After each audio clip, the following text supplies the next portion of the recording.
Columbus, Georgia. This is your City Council.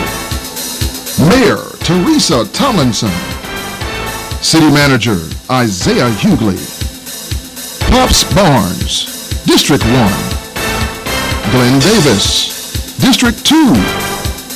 Bruce Huff, District 3. Evelyn Turner Pugh, Mayor Pro Tem and District 4.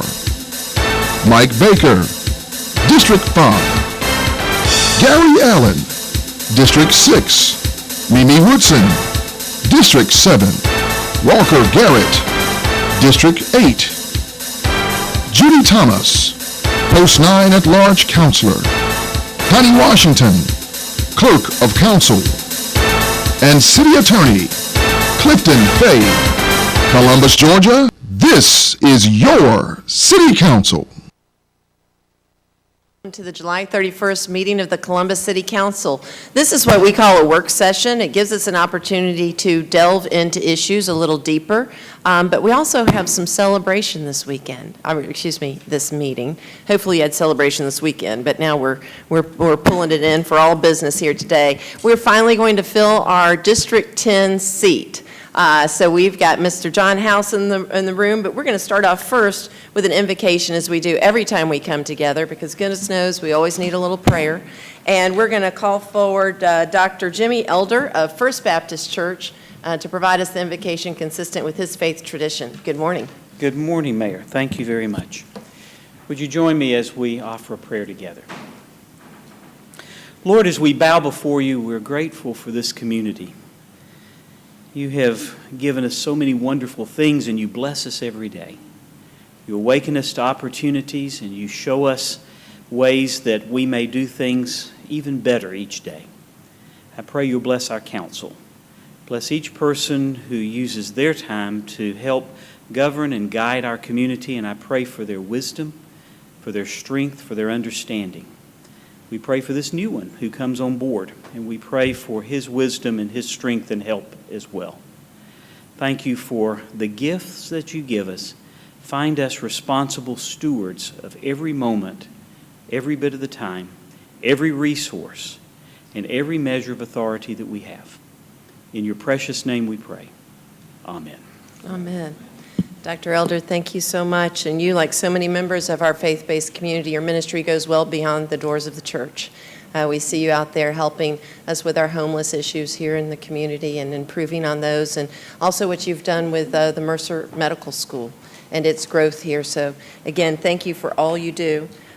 We have some helpers for the Pledge of Allegiance, so we want to call them forward. They're from the Children Network, and they are ready to go. So you all come here in front of the desk. Tiasha's going to get you a microphone, and the rest of you all will stand and prepare for them to lead us in the Pledge of Allegiance.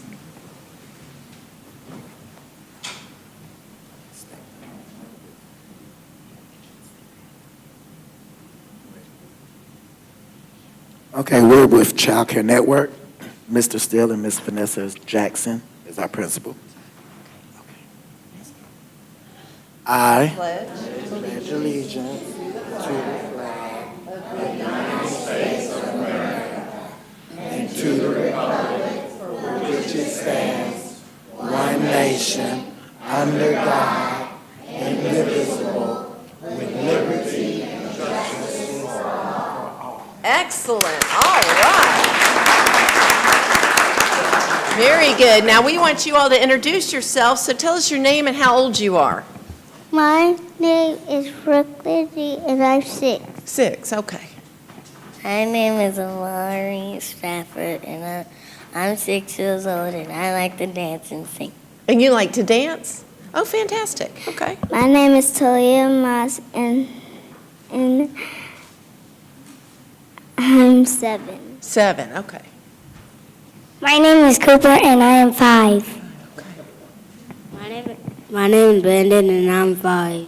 All right. Thank you so much. Well, introduce yourself, and you've got one other helper out in the crowd. Yes, my name is Mr. Steele. We have Miss Vanessa Jackson, our principal at Child Care Network on Hamilton Road. We have Miss Brenda Brown. She is one of our assistant directors at Child Care Network on Hamilton Road, and thank you so much for Well, inviting us. thank you for what you do to help build our future leaders of Columbus. We really appreciate it. Thank All you. right, let's give them another round of applause, folks.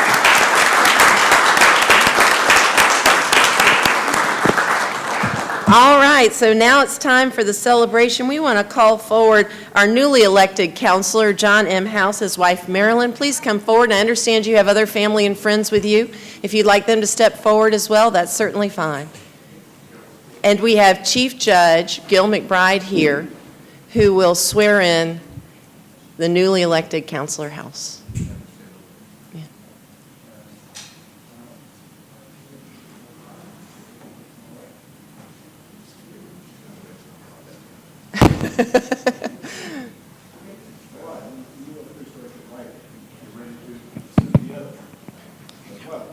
Then I will go through the oath in its entirety, and at the end, you simply respond by saying, "I do."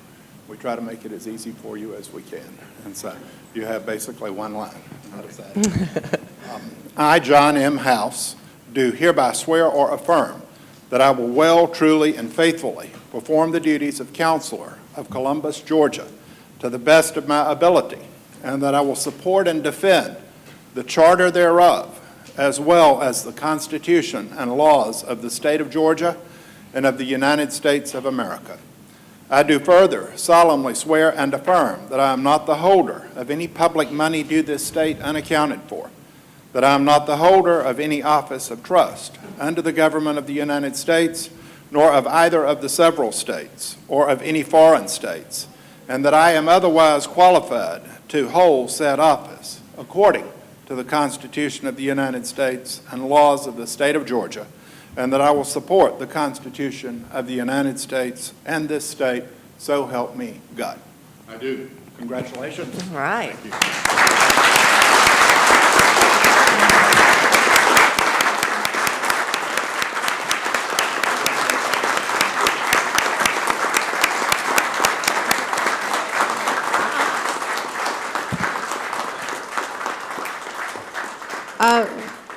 And John, I know people want to get pictures of y'all together, but we want you to say a few words. And Marilyn, don't run off. And if you want to introduce some folks, come to the podium here, John, so we can all hear you. And right here, if you'd like to say a few words. Well, it's certainly an honor to be here, but I'm only here because of all the great volunteers that helped me out. A bunch of them right there. So y'all stand up. Connie, Candy, all y'all. Rachel, stand up. Roger, stand up. They're Here. shy volunteers. But a bunch of them are here, and I appreciate all their help. But as I've said in a couple of places, it's now time to get to work. So. Yes, it is. Well, thank you. We're so glad Sure. to have you fill this seat. It is a big seat to fill, as you know, No that doubt. held by now Mayor-elect and former Counselor Skip Henderson for Right. many years. So thank you again, Thank you. Marilyn. So good to see you. And please, John, come forward and take your seat. Let's give him another round of applause, folks. Thank you, Judge.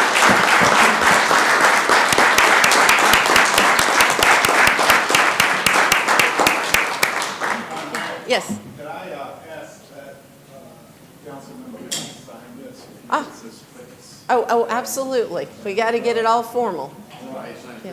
Yes, sir. If you sign it, and you should sign it with your name as you took the oath, John M. House, and then I will sign as your witness below. So we're making two copies, two originals. I should say.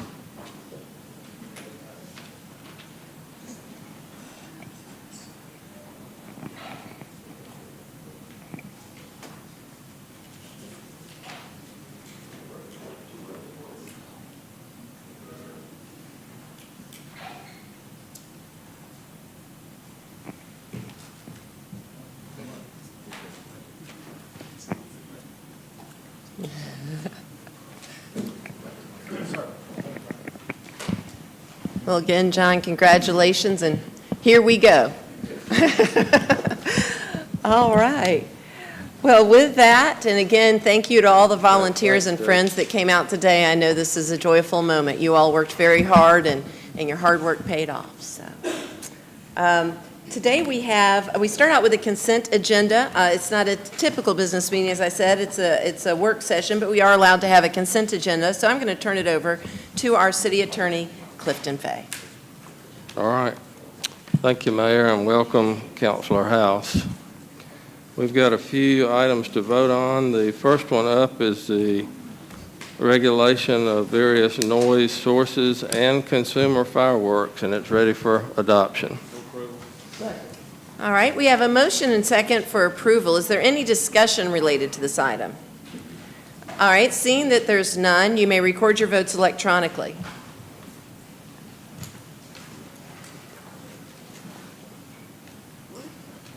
Okay. Looks like that All right, passed. and John, the green's for yes and the red's for no. Figured you'd get that I part. saw green. All right. The next item, Mayor, is a UDO amendment for single entrance subdivisions. It's ready for adoption. All right, we've got a motion and second for approval. Is there any discussion related to this item? Seeing none, you may record your votes electronically. And it does pass. And the last vote we need is 4603 17th Avenue zoning to parking lot and building expansion use. It's ready for adoption. All right, we've got a motion and second for approval. Is there any discussion or questions related to this item? All right, seeing none, you all may record your votes.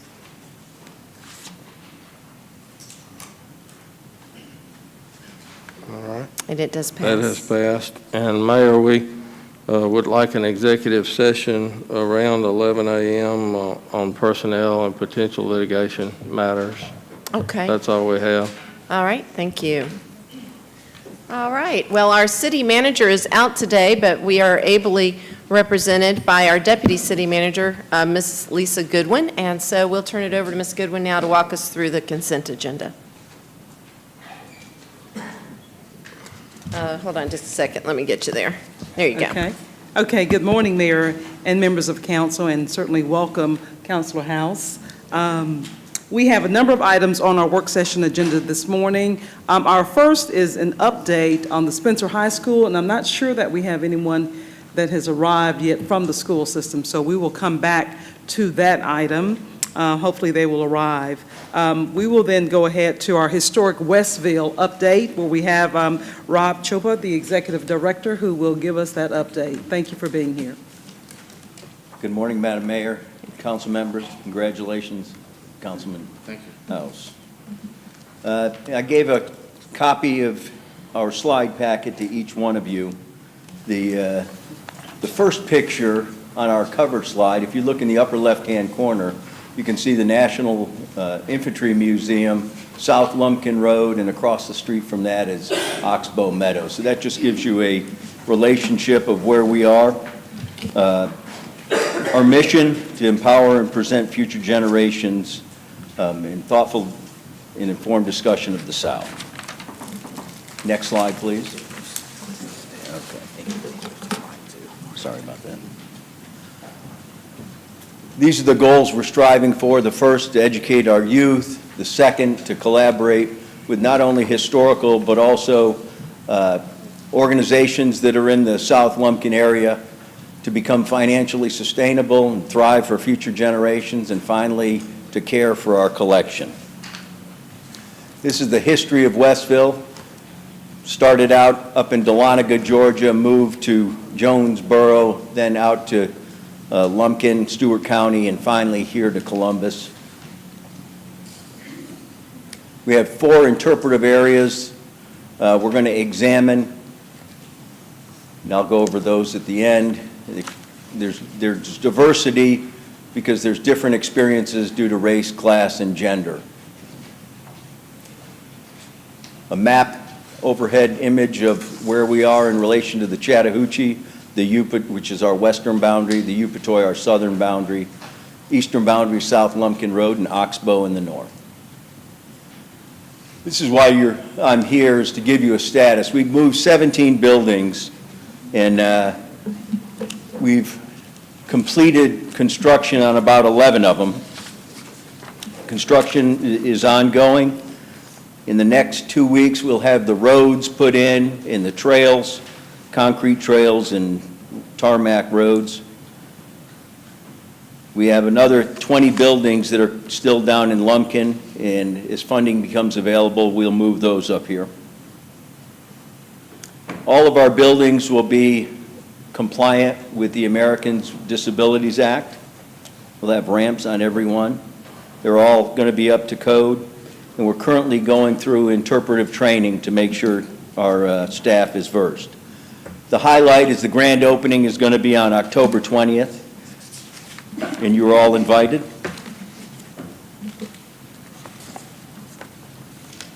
We're going to provide an immersive, free choice experience, so there's not going to be any set tours. You can go where you want to go.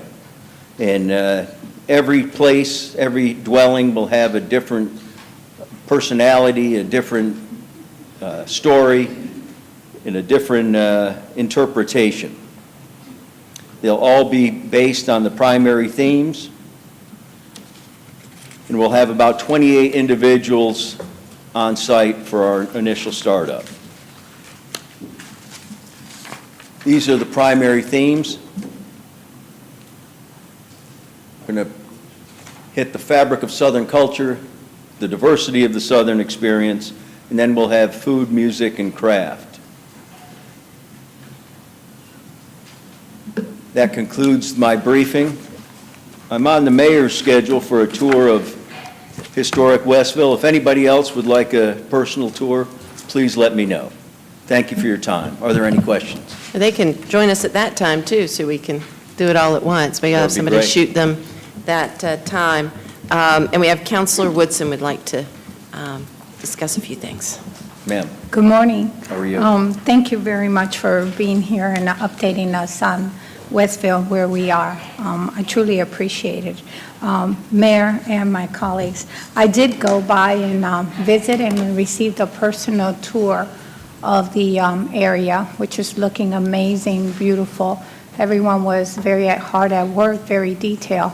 I do have two questions that I want to refer back to the city so that we can come back. As I was walking the tour and looking, we were discussing items and things about the area, and I understand that we're requiring Westville to have lighting just within side of the perimeter of where the houses are. And I'm a little bit concerned with that because in that area, you didn't have light poles with lights. So it would take away from the meaning of what Westville was. So I wanted to see if we can see what we can do to accommodate the need of the lighting in the area, but not to affect the history of the area.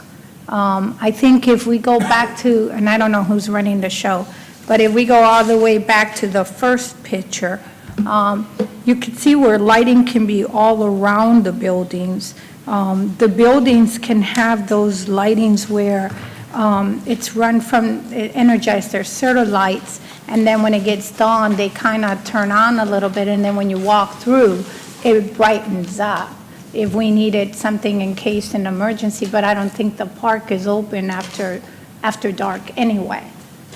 Flashlights can be in the building if it was necessary for something to go out. I would hate to see us destroy the true value and look of the facility. So just, I'm not saying that's good or bad, but it was just a concern that I noticed when I was looking at the plans and I was walking the area.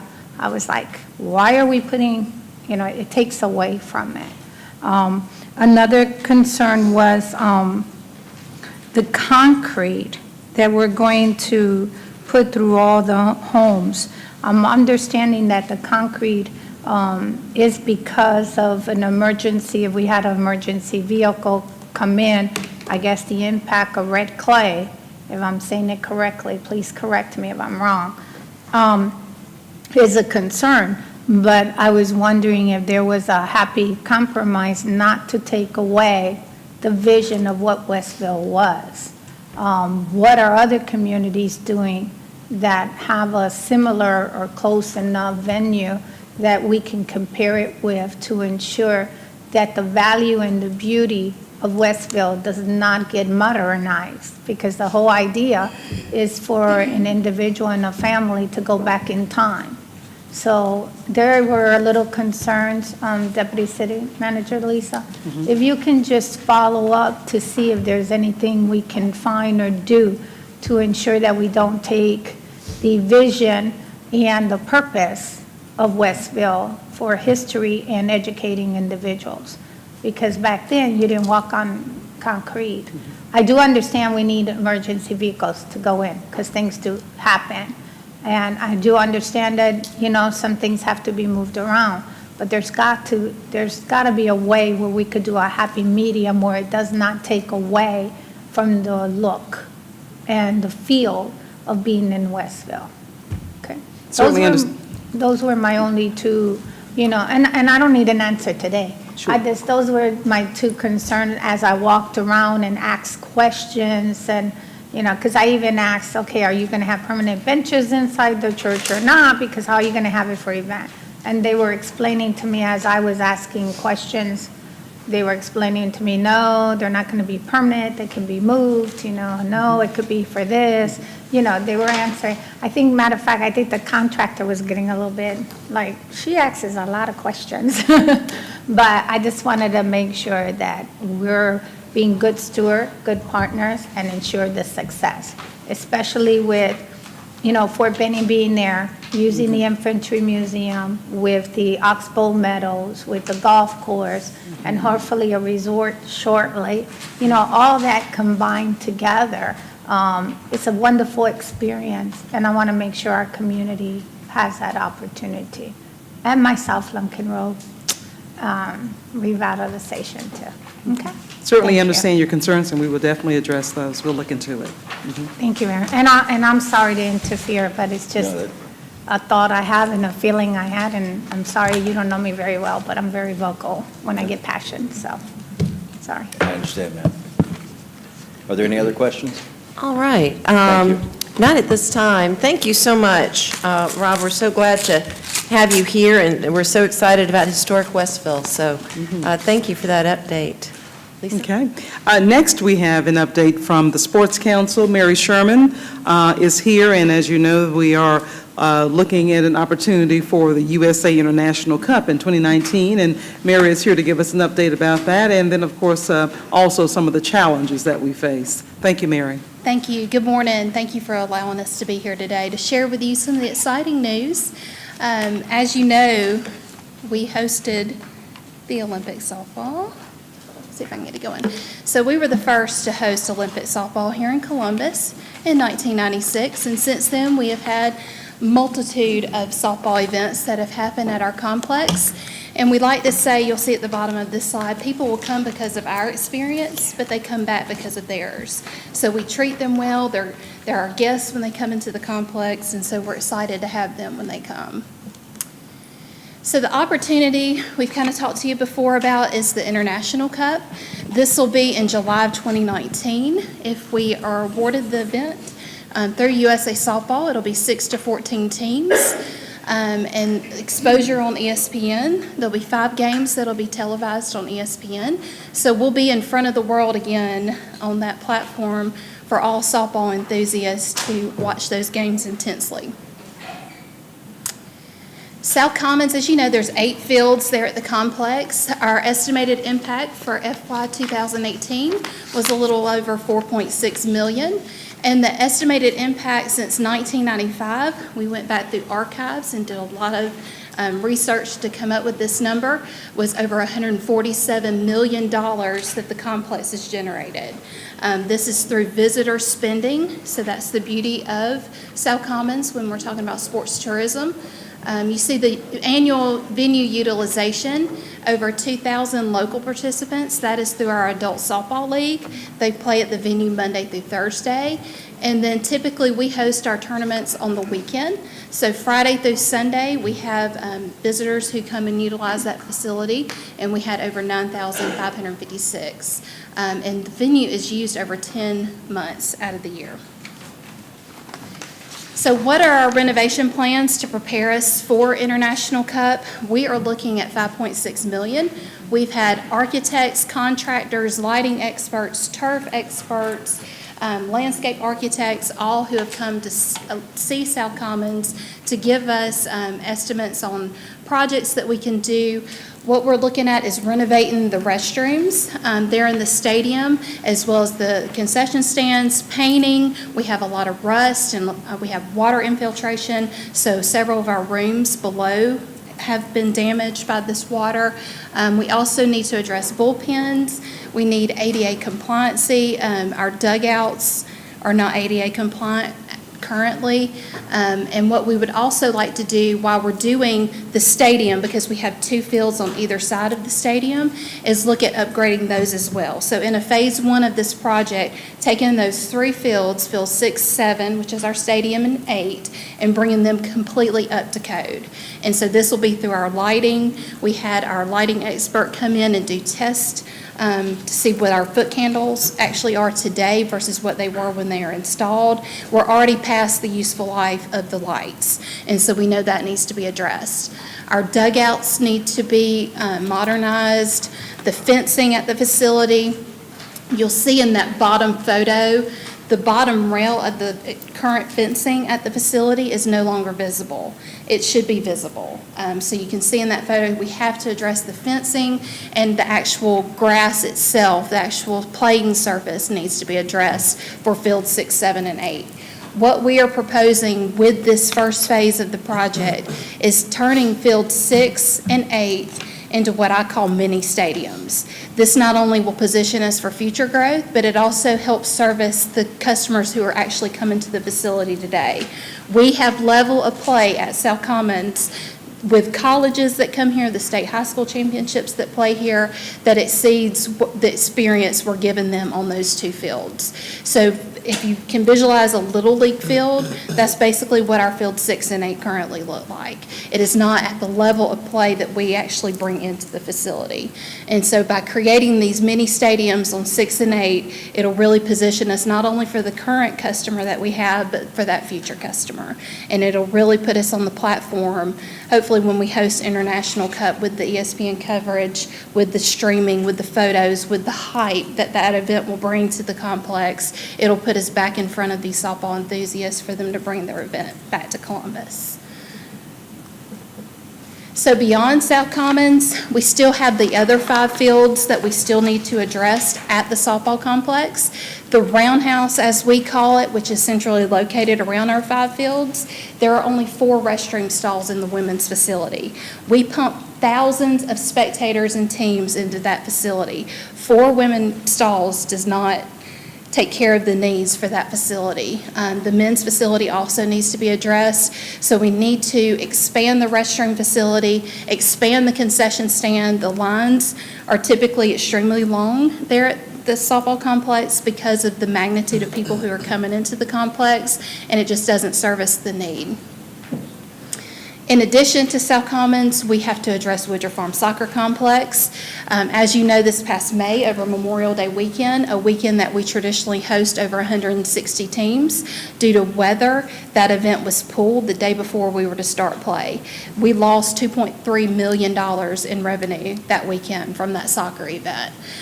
So what we would like to see at Woodruff Farm going into future phases for our facilities is some kind of mixed use of turf and natural grass, as well as a restroom and meeting area on our lower fields. It is over 1,100 feet for our youth soccer players to walk to the restroom when they're on the lower fields at the facility. And that's parents also. So if you can imagine during the middle of a game trying to walk to the closest restroom, that's a great distance to walk just to get to a close restroom. In addition to our Woodruff Farm Soccer Complex, and I'll go through some of the other venues and some photos for you, but we know A.J. McClung Memorial, Golden Park, the list goes on and on with Benning Park, even Bull Creek, Goblin Creek. Across the city, we see our sports tourism facilities and what our local residents are using. We need to start looking at renovating these facilities. Oops. Too far. Okay, so Woodruff Farm Soccer Complex, this past fiscal year, we brought in $648,000 in visitor spending. Since the facility was built, over $43 million, and that note there again, with State Cup, we lost that 2.3. So you see the local venue utilization through our local participation. There are a couple of clubs that play at Woodruff Farm. We have our Columbus Youth Soccer Club, and then we have our Red Star. And so with the two, that mixed combination of turf will allow for more practices. If they can't practice, they aren't going to be successful at playing. So we know we have to address the natural grass because it's just overused. The grass does not grow enough for the level of play that the facility has. And so we need some kind of use of mixed turf and natural grass so that scheduling can be made easier. Historic Golden Park, even though the facility does not have lights, we have been able to continue to bring somewhat sports tourism into the facility. So over $180,000 was brought this past fiscal year, and over time, over $9.7 million. You see the local utilization, that is through the adult baseball league that plays there at the venue. There's not another field that's big enough for the adults to play, so Golden Park is still vital to our local citizens. A.J. McClung Memorial, over $1.6 million in revenue this last fiscal year, and since 1995, over $22 million. The local usage through our local high schools that utilize the venue, as well as our Columbus Youth Football that still plays at A.J. McClung Memorial, and then our out-of-town participants that come in for the classics, or even for some of those out-of-town high school games where they're coming in to play. A.J. McClung Memorial has significant upgrade needs from the changing areas for the teams. You see the erosion there, that is underneath one of the steps leading down to the field. The natural grass, because of the water that comes down the hills into the area of the field, you see constant dirt there instead of grass just because of all the water that's pumped into the facility, and also from the erosion underneath the actual seating also occurs there at A.J. McClung Memorial. Benning Park, this is a great little ballpark. It's not being utilized to its full potential, unfortunately. You see the great photos that are before you with some of the fencing, some of the dirt right outside the dugout areas, the actual concession and restroom building. We utilize this venue several times a year for our adult softball teams that come to play at South Commons. It is an overflow facility for us, and so we currently have visitors coming to this park to play. We do not use the restrooms at this facility. We bring in porta toilets as well as portable hand washing stations because we wouldn't put our visitor in this building. So at Benning Park, not only do the locals need more adult fields to play on for our local softball leagues, but also for our visitors who are coming here to spend a lot of money. They're using this park as an overflow. Bull Creek Golf Course, there again, just showing some of the other venues in the city that have sports tourism components, have a lot of local utilization as well. That's an area with the concession, the clubhouse, the restrooms that need to be upgraded. At once we were a top 25. I think it can get there again. This just is giving you some information from our fiscal year 2018. Our return on investment, and this is from the hotel motel tax that we receive to what the estimated impact is to the community. That return on investment is $26.69. So for every dollar of hotel motel tax we receive, it generates $26.69 back to the community per dollar. We had over 44,000 participants, over 86 events that we help support throughout the community. The national average with our National Association of Sports Commissions is 45. You see the attendees, and of course these numbers are lower this year because of the loss of the State Cup soccer. This just gives you the comparison going back to 2014. And a great note there, again, just to point out that sports tourism since 1995 has brought in over $353 million to our local economy. Our top 5 venues, South Commons traditionally is the highest in impact return. One reason for that is it's not used by local citizens during the weekends, and so we're able to book events at that facility more frequently than we are some of the others, just because of the local utilization. And so South Commons tends to be the highest producing for us. Woodruff Farm this year took a dip there again because of State Cup, so that 2.3 that we generally have at that facility, it brought us down to 648. A.J. McClung, still holding strong. Cooper Creek Tennis Facility is an amazing facility. We're not finished there yet. If you drive through the park, that's where we need to really enhance Cooper Creek. The restrooms, the parking, what that visitor sees when they come through the front entrance. Cooper Creek still, even though it's had its upgrades, we're still not done with the park itself.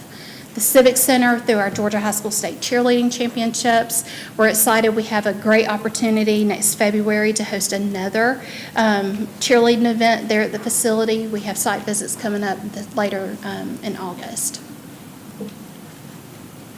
So our demographics, just to point out to you kind of where these ages and who's coming to the facility, we try to focus on the 18 and under because we know they're going to bring more mamas and daddies and they're going to bring their aunts and uncles, grandparents. So that 18 and under is very important to us. We enjoy having the collegiate experience also and bringing those college athletes to Columbus. That is recruiting young talent. That is bringing people to our community that may see industry here and want to move here. So the college aspect is also important, as well as the adults. The adults bring families. They come back to Columbus, which is important. So just the room nights, it shows kind of a comparison. FY18, still that dip because of State Cup. And then what's our timeline for this construction? So we know we had to hit the ground running. We've had our experts come in and tell us their best estimates for the facility to get International Cup ready. And then when we start construction, we're looking at November, which is right after the state softball championships. So right now, the facility is being utilized up until that point. Typically, the fields rest November through January, and so we have that time frame to really focus on the venue. We have events scheduled there at the facility even leading up until International Cup of July 2019. And so the contractors, the architects are all aware of those dates that we have, and we're going to do our best to try to maneuver around those existing events. But we have a short timeline to really get in there, repair the stadium, get it up to speed, get it looking good. Some of this is an issue of pride for us. We want to make sure Columbus is represented very well in front of these softball enthusiasts, in front of our visitors from around the world who will be coming back to Columbus. Several of the players who played here in 1996 are now coaching, and so they'll be returning to Columbus. They want to see it in the best light. They want to return to the facility that they played at and see it in a positive way. So we really want to boost the facility, get the painting done, and make sure it looks well for all those people coming in a phase one.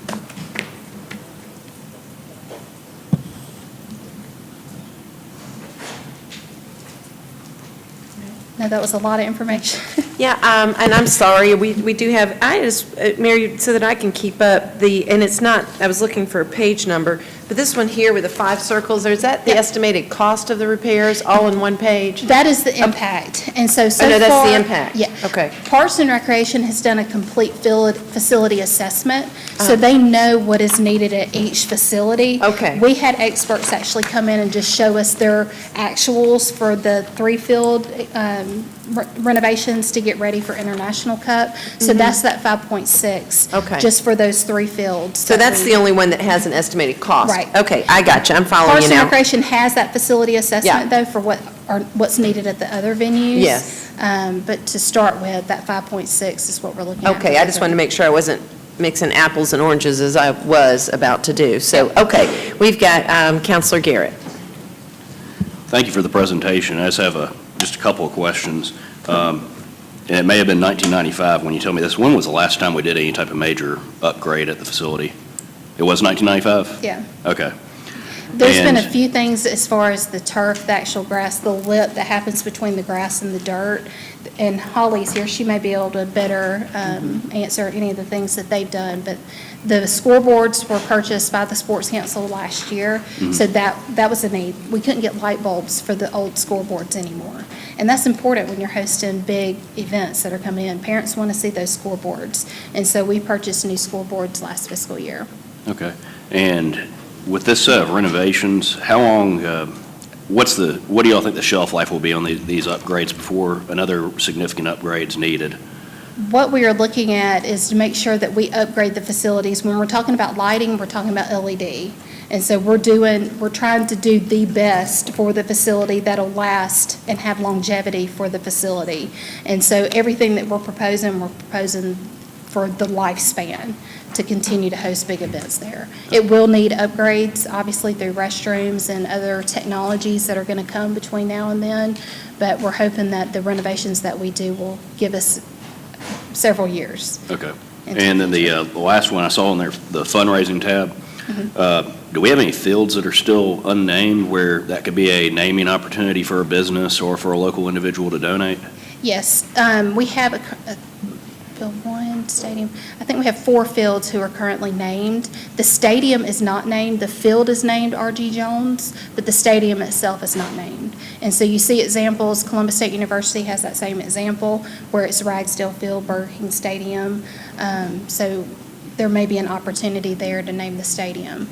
And through that international exposure through ESPN, it'll be said over and over and over again where they're at and the stadium name. I just encourage y'all to reach out to the local businesses because anything we can do to make this more on the private side would obviously be helpful. So, thank you.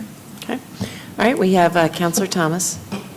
Ms. Sherman, you have said several times about the economic impact of these fields. I know that we have tournaments at South Commons 10 months out of the year, is that what you said? Talk a little bit about that economic impact. What is included in that? What are we seeing when you have those tournaments? And as I understand it, most of them are multi-day tournaments, is that correct? That's correct. So most of the events that we host are Friday through Sunday.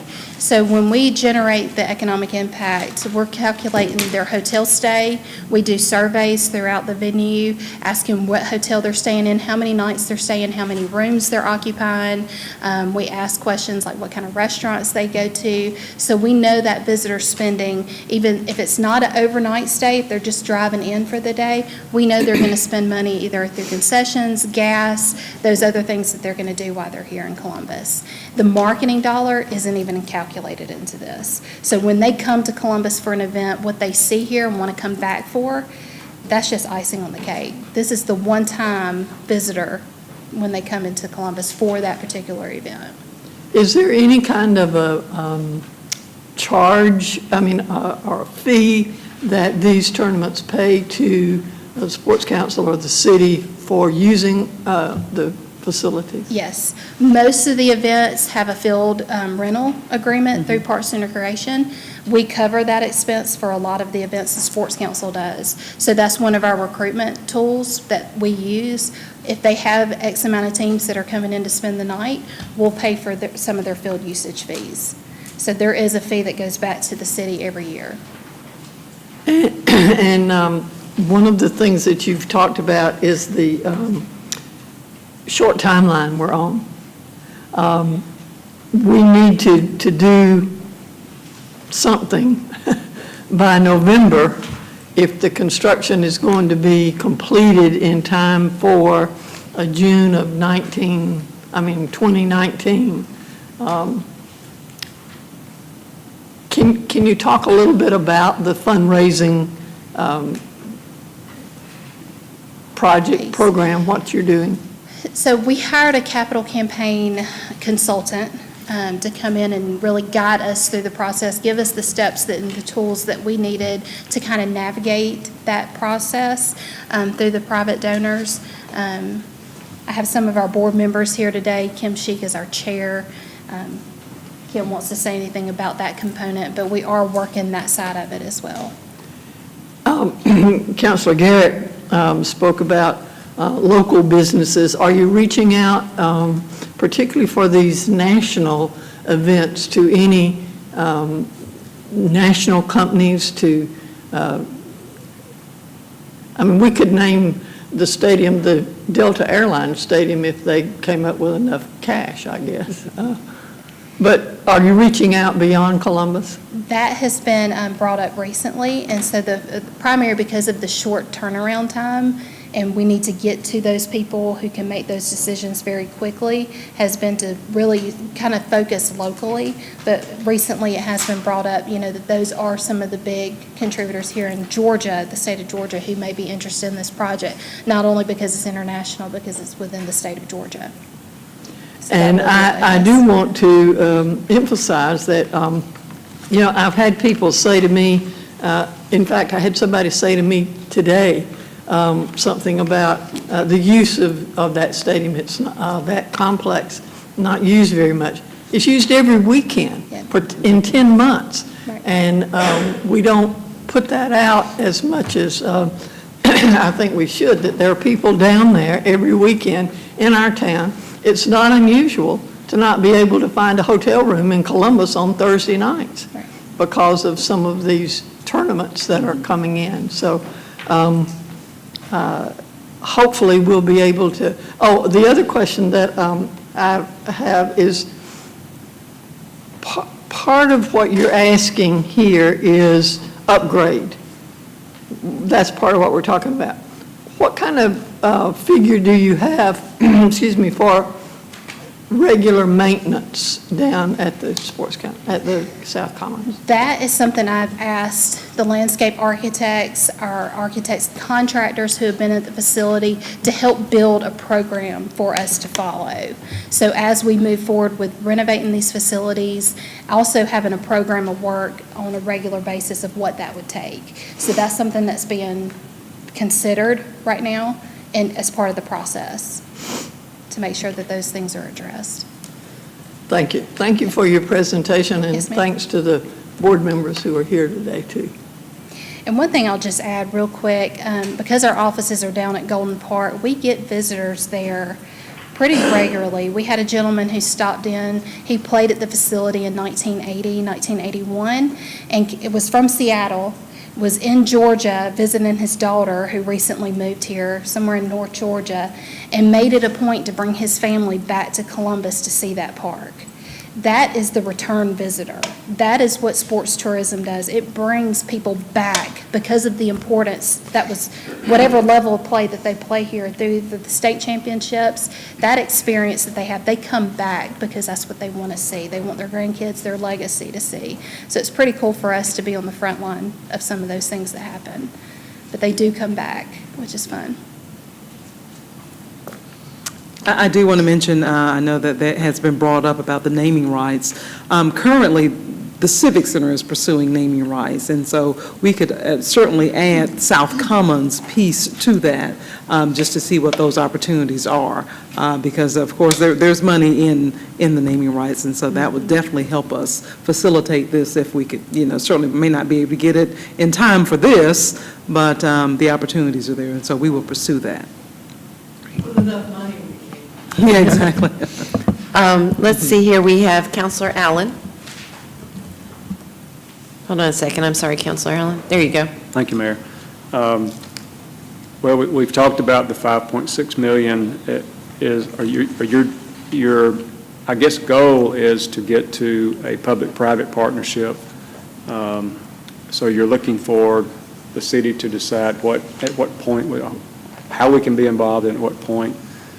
So I would like to ask the city manager's office if you would begin to compile some data on reporting back to council, and I know we're working on a quick timeline here. Would 30 days be enough time for you to?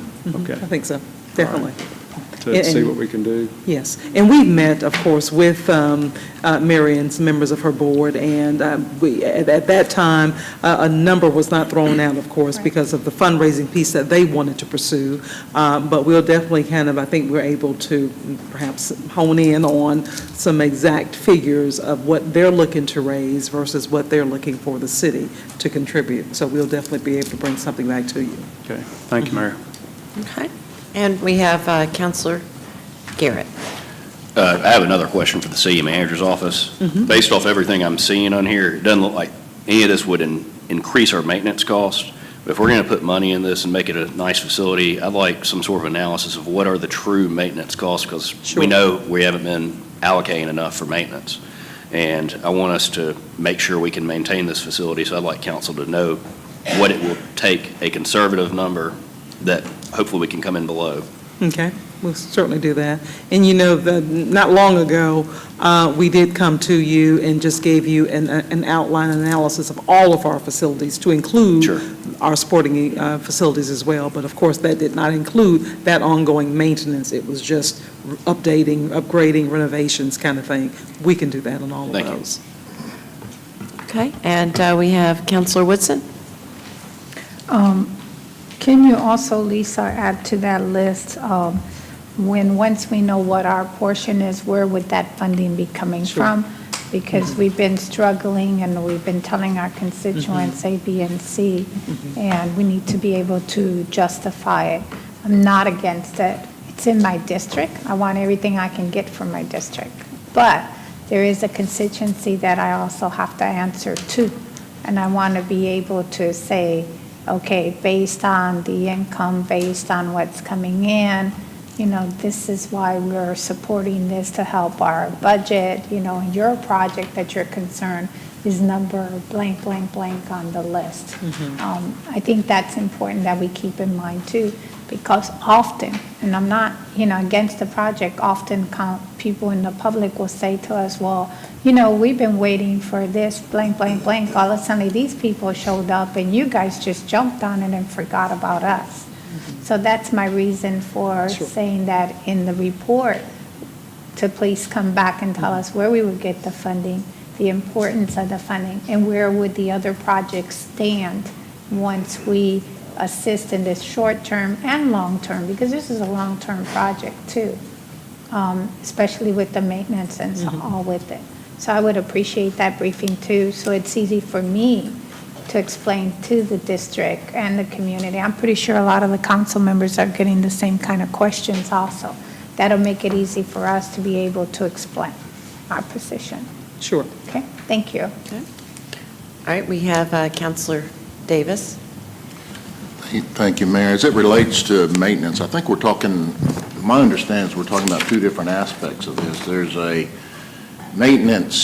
maintenance costs that's budgeted every year that we as a city, we budget. I think my understanding of what you're explaining is a maintenance program that would keep the facilities up to respectable, acceptable, sustainable standards in order to support these events. I think that there's been I've had a number of concerns expressed to me about tournaments and other types of venues that come to town, that the surfaces might not be quite where they need to be, i.e. soccer, you know, other facilities. And of course, again, the city has a budget that it operates when, and the extra revenue is not always there to support these venues. But what I hear you talking about is maintenance costs that go above and beyond that. Would you expand a little bit on that and just explain that, what exactly you're talking about from a maintenance side and the extra cost? And it may be, you know, that for part of that maintenance for our end would be making sure that the Wi-Fi, all that stuff is still up to date, that the scoreboards, all those component needs for an actual tournament, that those are being addressed, but also, you know, working with Parks and Recreation on a maintenance program with whatever's put in place at the facility to make sure they're comfortable with the maintenance side of what's being done at the facility.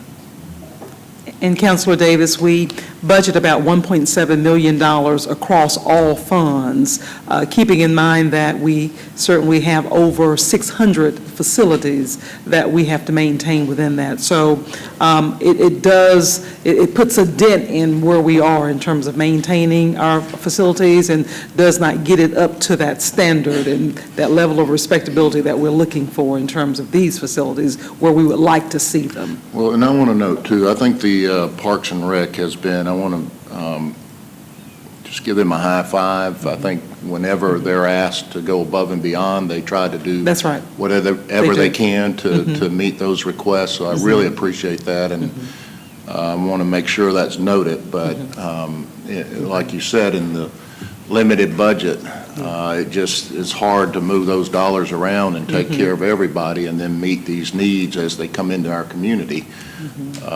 And again, I'm talking about these venues and all that's been shown to us today through the slide presentation. Okay.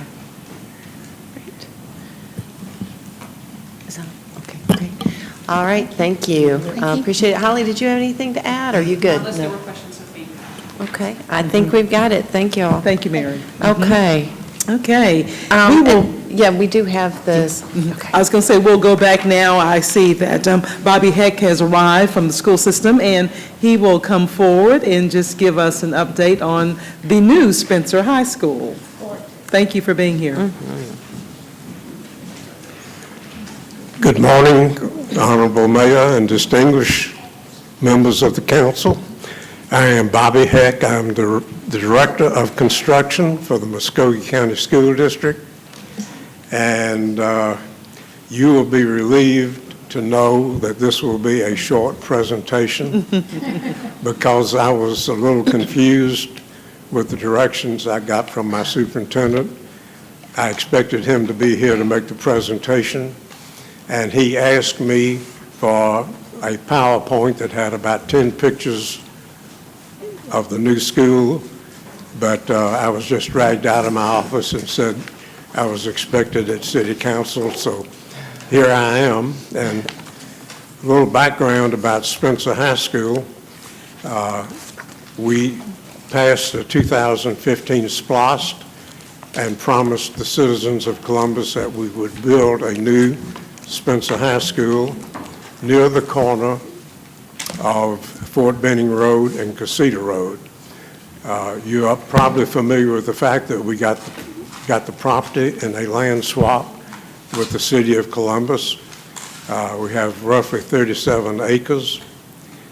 The project budget was $56 million. The actual cost of construction is going to end up about $49 million.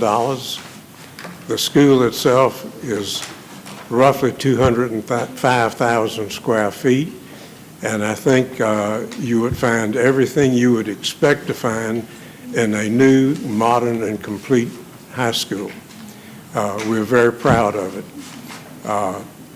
It has a beautiful athletic complex with a football field with artificial turf, a 4-lane practice track, a softball field, a baseball field, and all the other amenities that you would hope to find in a new high school. So with that, I will ask whoever has my PowerPoint. Oh, it's up there. And these pictures really don't need any comments. And I think you'll find that there are about 7 or 8 pictures that shows a drone air view of the new high school. That's the front. It faces south. That's part of the athletic complex. Again, part of the athletic complex. Ditto. A view from the from the southeast, and again a view of the front of the building, showing some of the parking complex in front of the building. And this is another view from the south. A view of the football stadium and the track. Another view of the football stadium. I said football stadium, should have been football field.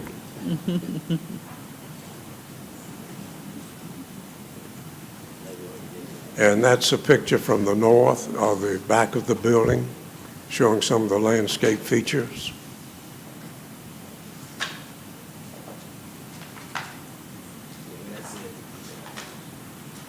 And that's another picture of the front of the building.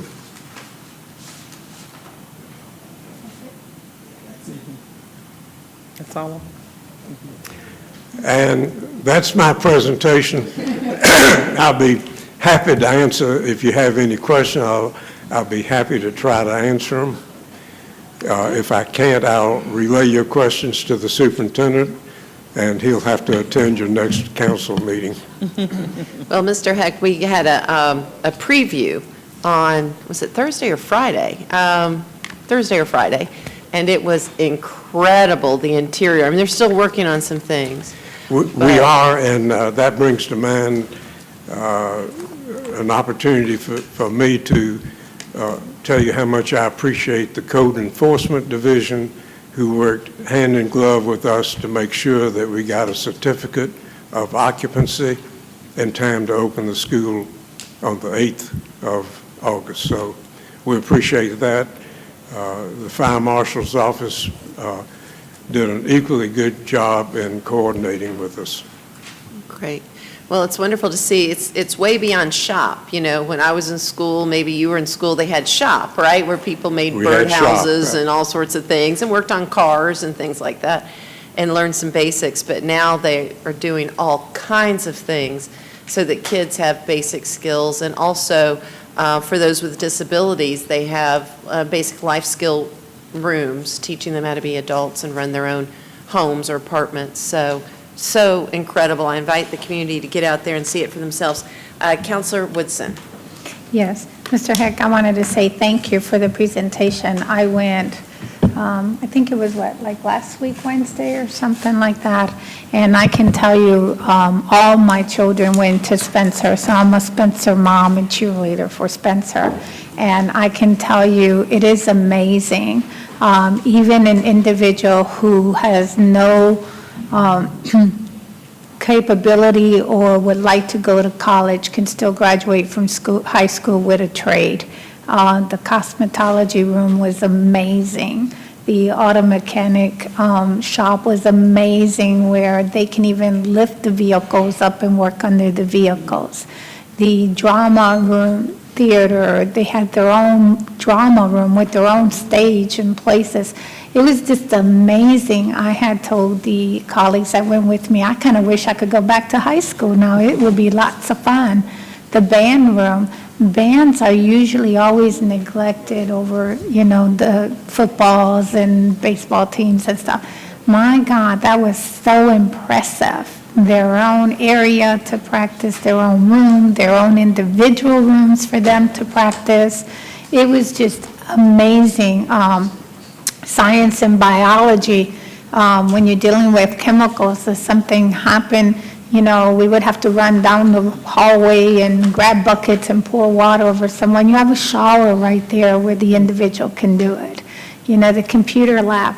When we got the tour, we were actually inside the building more than the outside of the facility. And I can tell you, I mean, it was impressive. I took lots of pictures and took them home and showed my children, and they were all jealous. Also, ROTC, which is another group that's always kept in the background quietly. My God, what you guys have done for them is just amazing. It would encourage our young people to, you know, serve our country, which everyone should be and do proudly. I mean, you guys did an amazing job. There was only one thing that I gave the person that was giving us the tour a little hard time. I said, the women's locker room needs to be a little bigger now. We need a little bit more space. And they all laughed, and we joked about it. But y'all have all done an amazing job, and it has really improved the area.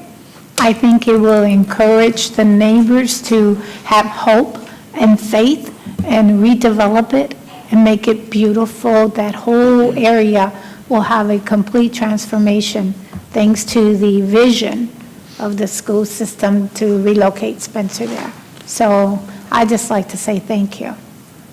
Thank you so much, and if you don't mind, I'll relay all those compliments to the superintendent and the staff who really deserve them.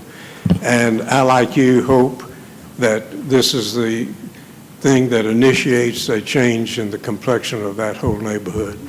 Yeah, and it was really amazing. It feels like a college campus, actually, because in one of the areas, they even had like a sitting area that if the student had to go through their book bag or needed to have a quick conversation with someone, they can sit there and do it. So it made you feel like you were actually in college. I mean, it was really, really amazing, and I'm very glad. And the community is very blessed to have it there, and I hope that everyone can see the vision, appreciate, and help maintain it and let it grow, because those students are well deserve it. They've been behind the scenes for a long time, and maybe that's why they finally won a football game. They got that energy knowing they had a new school. So we'll see what goes on from now, but thank you so much. Appreciate it. Thank you again.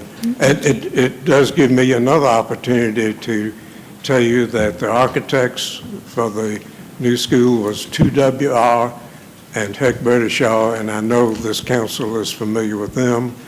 And the contractor was Ray Lynn and Freeman. It was a collaboration between the two firms. All right, we have our Mayor Pro Tem. Hello.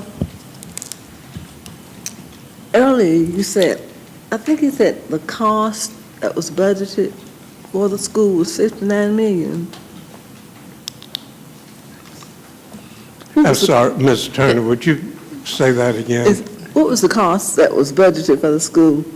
Okay, the original budget was $56 million. That was established actually in 2014 when we were talking about the 2015 SPLOST and the projects that were to be included in that SPLOST. Fortunately, we will be under that budget by roughly $3 million, I think. But that budget included land cost, it included architectural fees, it included testing, it included surveys, it included soil reports and soil investigation. So it also included environmental studies. So it included a lot more than just the building. Okay. And I heard the superintendent, I think I heard the superintendent say that we did not raise enough money to build the stadium that they wanted to build. Well, I think if that's a question, it's probably for the superintendent, but I'll give you my opinion. I think we'll have enough money to build the stadium and at least be pretty far ahead as well as the design and the programming of it. And I think there's a very good chance that we'll be able to build it. Okay. I was not able to go on the tour inside the building, but it was ironic because the day I got the call about going on the tour, I had just been out riding around the building, and it's absolutely gorgeous. Although I went to Carver High School, anybody who went to Spencer High School can be real proud of what that facility looks like. Thanks. And what it will produce, because I know some great minds going to come out of there. That's right. It's a lot to be proud of, and the school board and the superintendent, all of you all are to be commended for choosing that particular location and being a part of the reformation of that area. You know, there's going to be a new interchange at the Casita Road now, and that's going to really open that up for some wonderful development and also community enrichment. There's a lot of great communities there. So let's see, Councilor Davis. Mr. Heck, it's really noteworthy to say that you budgeted 56+ million, and came in at 49. That's quite impressive. Ray Lynn, you said one of the contractors was Ray Lynn. That's out of Yes. Carrollton? I think they're out of Carrollton. Out of Carrollton and Freeman. You got two good Freeman contractors, two very good Associates is contractors Columbus. there. Could you talk a little bit about what kind of management agreement did you have? Did you have a kind of a set management agreement for the construction? How'd you go about that? I know you oversee a lot of these projects. We had a construction management contract, construction management at risk. Working along with the GCs on that. They operated as construction managers. That's good. That's good. The other thing I wanted to ask you, I think, well, y'all still call it I believe the market probably starting to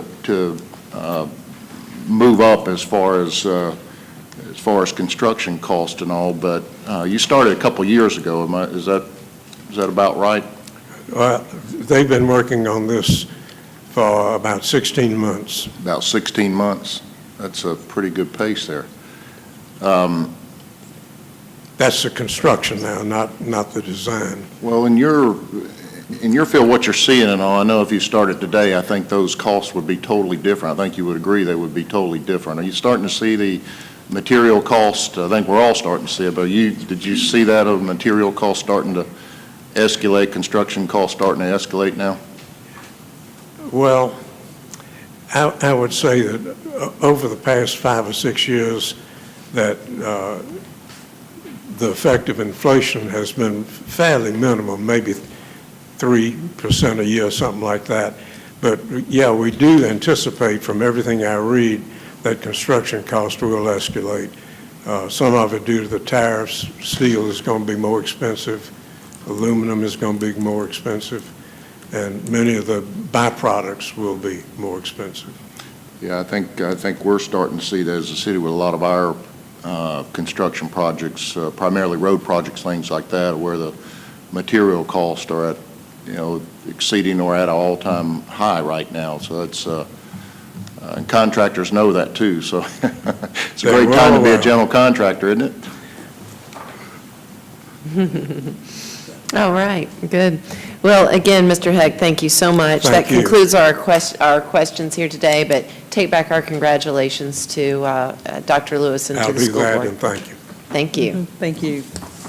Okay, next we will have a Government Center update by Director John Hutchison.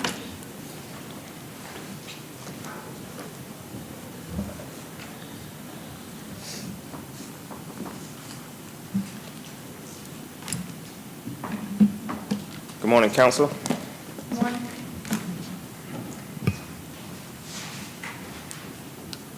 All right, I'll try to be brief. Right now, we're kind of in a holding pattern, waiting on the insurance company, trying to get some information, but we'll go through it where we stand. Like we mentioned before, which still maintains the same, that the 9th floor and below is still open for public access. 10 and 11 are still closed.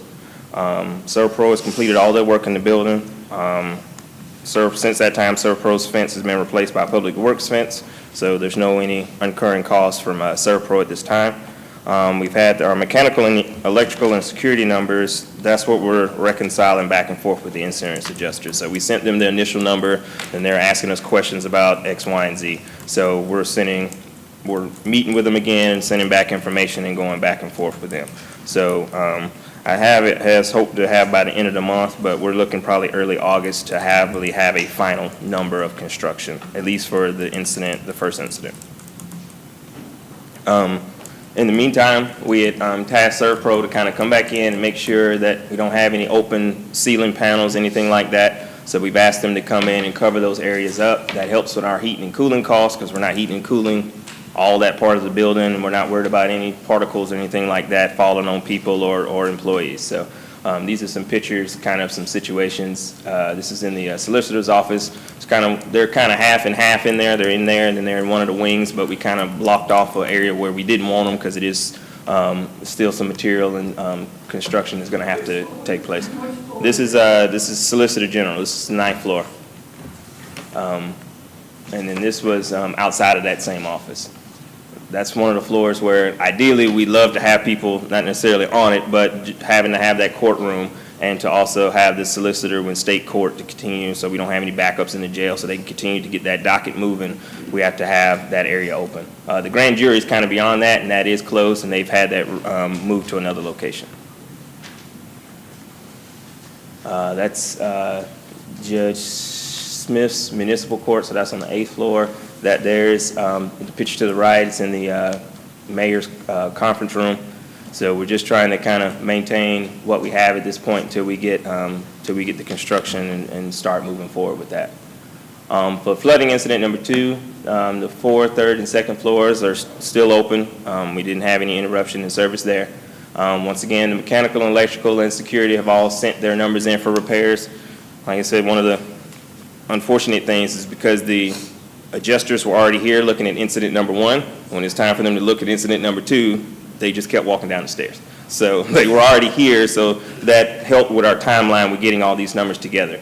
So, and we're going back and forth with them on that number as well. Just to make a comment of the air quality testing, which was done on July 14th, with the areas affected in flood incident 2, which is the 4th, 3rd, and 2nd. We also checked the wings because we were having calls about the wings. So we checked every floor now has a mold testing sample done to it. So at least now we know in the future, if we decide to do these yearly or quarterly or however often we do it, we at least have a baseline number now. Before, we didn't really have a number to rely on. So now if we know that that count does go up, then we know there's an issue we need to address. But just the mold count ranges from 52 to 104 parts per million. Which sounds bad, but our really only comparison is to use the outside spore count, and you can see the outside spore count is over 9,700 parts per million. So we had a significant difference, so we don't feel there's any health issues, anything like that. Like I've said before, we've talked to OSHA, we've talked to the CDC, and there's not really a good count for mold. There's not a certain number, so it's not like 300 is the worst number or 400 is the worst. There's no number. They're just saying just to be able to monitor, and now that we have a baseline, we can monitor to see if anything like that changes. And like I've mentioned before, there's no black mold anywhere, any samples found in any parts of the building. This is the working situations in the sheriff's office here to the left. To the right is there in the DA's office on the 2nd floor. Right now, like I said, we're just trying to kind of allow usage of the building until we get to the point where we can get the contractors in to really do the work. Once again, it's some overhead tarps that we put in place and one of the desks that have been put back in the areas. So that's pretty much it for that. Any questions? Okay, any questions for John? All right, looks like we're good, John, thank you. I did want to reiterate, we've had some sidebar conversations about whether we should pull together a group to talk about how to proceed through these changes and utilize this opportunity to do some renovations, whether there's opportunities to maximize some renewal of various floors or the whole building. And I haven't received much feedback, so do think about that. Let me know your thoughts, whether you think we can start a new group, use the building commission we have and add to it.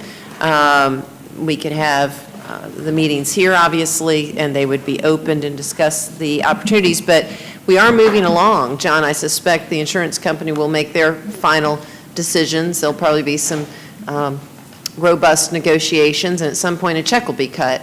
And so we'll need to know what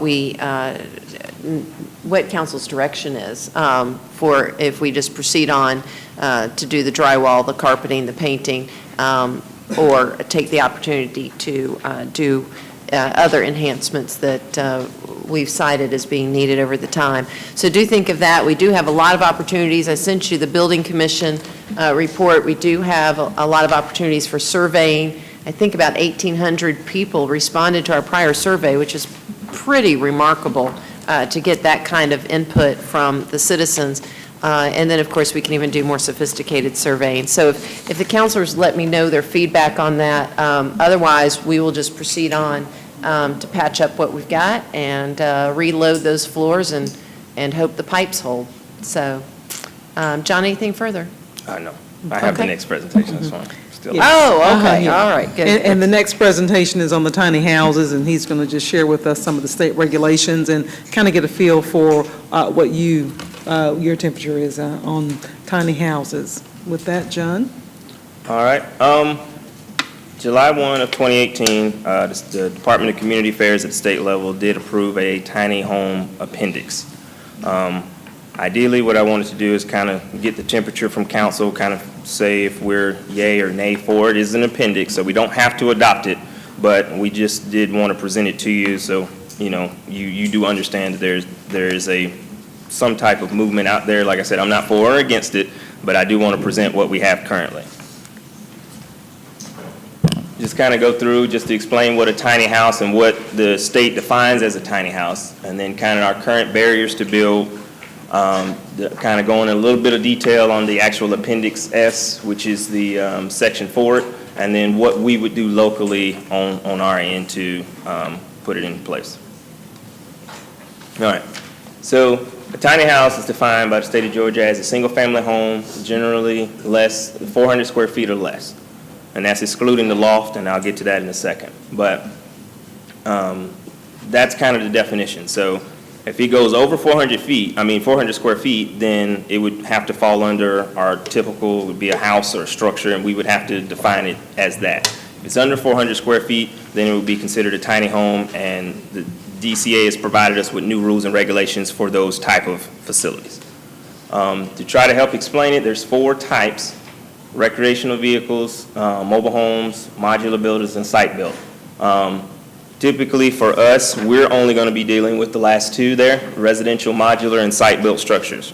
RVs are RVs, they're going to go where they go. Mobile homes are only allowed in mobile home parks. So if you see like the tiny houses on wheels, those would not be allowed. It has to be sitting on the ground on a permanent foundation or a block crawl space foundation. So that's kind of the biggest, so no RVs. Anything like that would be considered a tiny house on wheels. They would be considered an RV, and that's regulated by GDOT, Department of Transportation. They'd have to get a license, a plate, all that. So that's not what we're talking about. We're also not talking about mobile homes, because those still have a metal chassis attached to them. Those go through HUD regulations, and those are only locally allowed in mobile home parks. So we're not talking about those either. What we're mentioning now is more of a modular building. So say if a contractor wanted to produce these in mass and put them on locations, those are the things we would have to inspect. And also for site built, if they literally just wanted to build a tiny house on a lot by itself, this would be the regulations we're looking at. All right, so typically our barriers to construction is mostly building. We have minimum square footage requirements. So your minimum square foot for a bedroom is 120 square feet.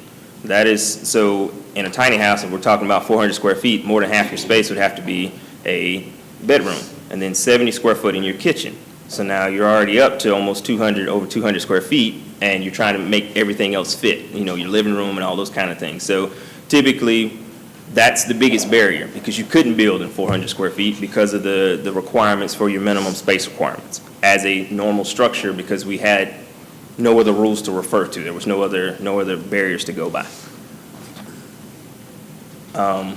So typically there, if you look at like the room sizes and dimensions, which I just mentioned, lofts, headroom, means of egress, getting out of there, stairs, stair widths, you see that one with a ladder, things like that, that would not be allowed for normal egress in a single-family residence or a commercial structure would be allowed in these kind of situations. Zoning requirements would be the other part, which I'll kind of go into a little detail. You got your land use, your location, your height. Typically, it's going to fall under your setback. So say you have a small lot that may only have 50 foot of street frontage. And if you're doing your setbacks based on each side, setbacks from the adjacent structures, you may have a smaller area that you may not be able to use if you wanted to typically build a shotgun house or something like that. So that's kind of where setbacks and things like that would fall under zoning, and only areas where they would be allowed. So kind of going into the tiny house appendix, which was adopted this spring. So like I mentioned, we reduced the minimum habitable space from 120 to 70 square foot, and then we accept the kitchens. You had a question? Yeah. Can you go back to the picture? Does that, the way that one's built, is that within the 400 square feet? That's Or are correct. you saying just, it is within the 400? Yeah, I tried to search online and find, and that's kind of the thing is people are like, well, what's the track record for these things?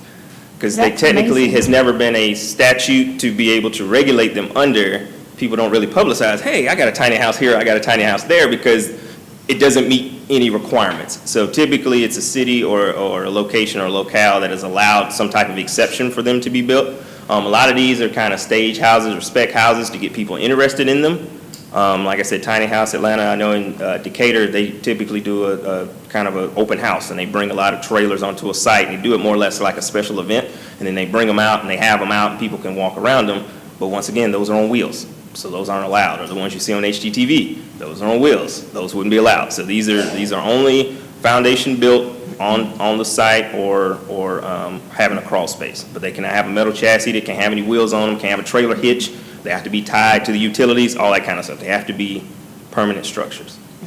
John, let me, to add on to what Councilor Woodson was saying, this is actually a big deal. I mean, this is not new. This has happened in communities throughout the country. In fact, I heard a fairly lengthy presentation, so it must have been NPR, but on the radio when I was traveling recently. And these, to talk a little bit more about why somebody would want to live in a 400 square foot house, these are for young people, for elderly people, it's a way to thoughtfully plan to ensure that you have housing diversity by cost, that there's always a market for low-income housing. A lot of times low-income housing is synonymous with shoddy materials. This is a way to have superior materials, but you save in the cost by the space, obviously. And then the space limitations also inhibit the ability of this home skyrocketing to $100,000 because it's in a very desirable location all of a sudden. When it's built, it was a hip sort of, cutting edge location, let's say, so it wasn't very desirable. Then it becomes a really hot area, and now people want to pay a whole bunch for it. Well, not if it's only 400 square feet. So it's a way to sort of put a cap on escalating home cost, ensure that young people can live places, that elderly people can live places, and that you have that diversity of income levels. So anyway, I just wanted to kind of put it in context more than just the building and zoning aspect of it. It's something that's very important, and you might want to, I don't want to put it on you because I don't know if it's you or the city manager's office, but find a few articles about this and shoot it to the counselors so they can read what other communities have done and why. Another, jumping on that one more time, in the rezoning areas where I'm hearing you saying about the land and the roads and all, can these also be put in an existing lot? Now, for instance, like if I had, like my home, if I had space and I wanted to build one of these in my yard, can I do that? Well, I'm getting to that. Okay, sorry. Ideally, what we wanted to do is, I'm sorry. I kind of done some research. I know this had been brought up probably back in 2014, and some of the issues there, and we tried to deal with them in the proposed ordinance, so I'll kind of fast forward to those. We have one more, John. Okay. And by the way, don't fast forward past the pictures. We Oh, no. we want to Yeah, see, you flipped through some awesome pictures. We're trying to get a sense of what this is. I got you. I mean, you know, but we don't. Thank you, ma'am. Okay, sure. We've got Counselor Allen. Thank you, Mayor. I'll let you finish because one of my questions was regarding the locations, so go ahead. Okay. Just quickly for Tiny House Appendix S, like I said, we reduced the minimum square footage size, and like I said, Tiny House Appendix S is based off the 2018 IRC Appendix Q, which ideally the state will adopt in 2020.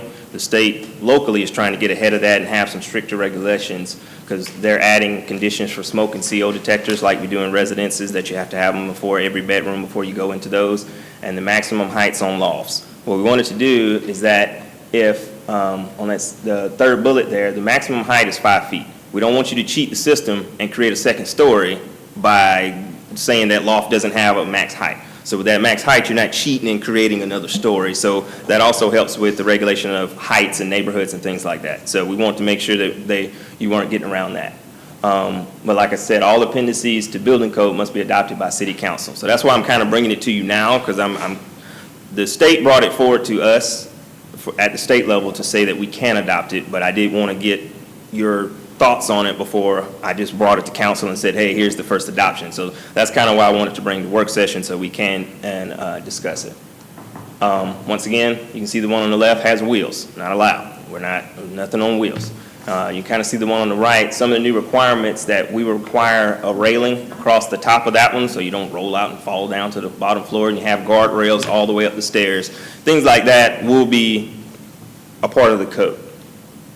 So like I said, our building inspectors, if it's site built, they'll have to come in and look at it just like we would look at any other building rough out and building final, building completion. We'll have to do that same process.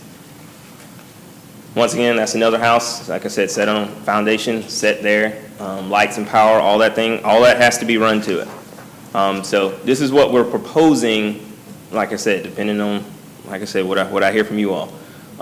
The intent is to allow the tiny house to be built on the lot as the primary structure if it meets all the setbacks and the requirements of the UDO. So everything that's already in there, if it's a single-family residence and it's zoned for a single-family residence lot, if you want to put that 400 square foot house on that lot, you're able to. The tiny house, the section kind of about on existing lots is that the tiny house would be considered an accessory dwelling if it meets all the sections of 329 of the UDO, which is my next slide. And once again, tiny houses only apply to modular and site-built houses.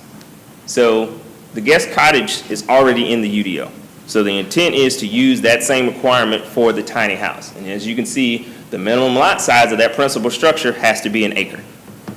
So it won't necessarily be more in our denser areas. It'll probably be a little bit, on the outskirts, people that have that acreage to be able to do it at this time.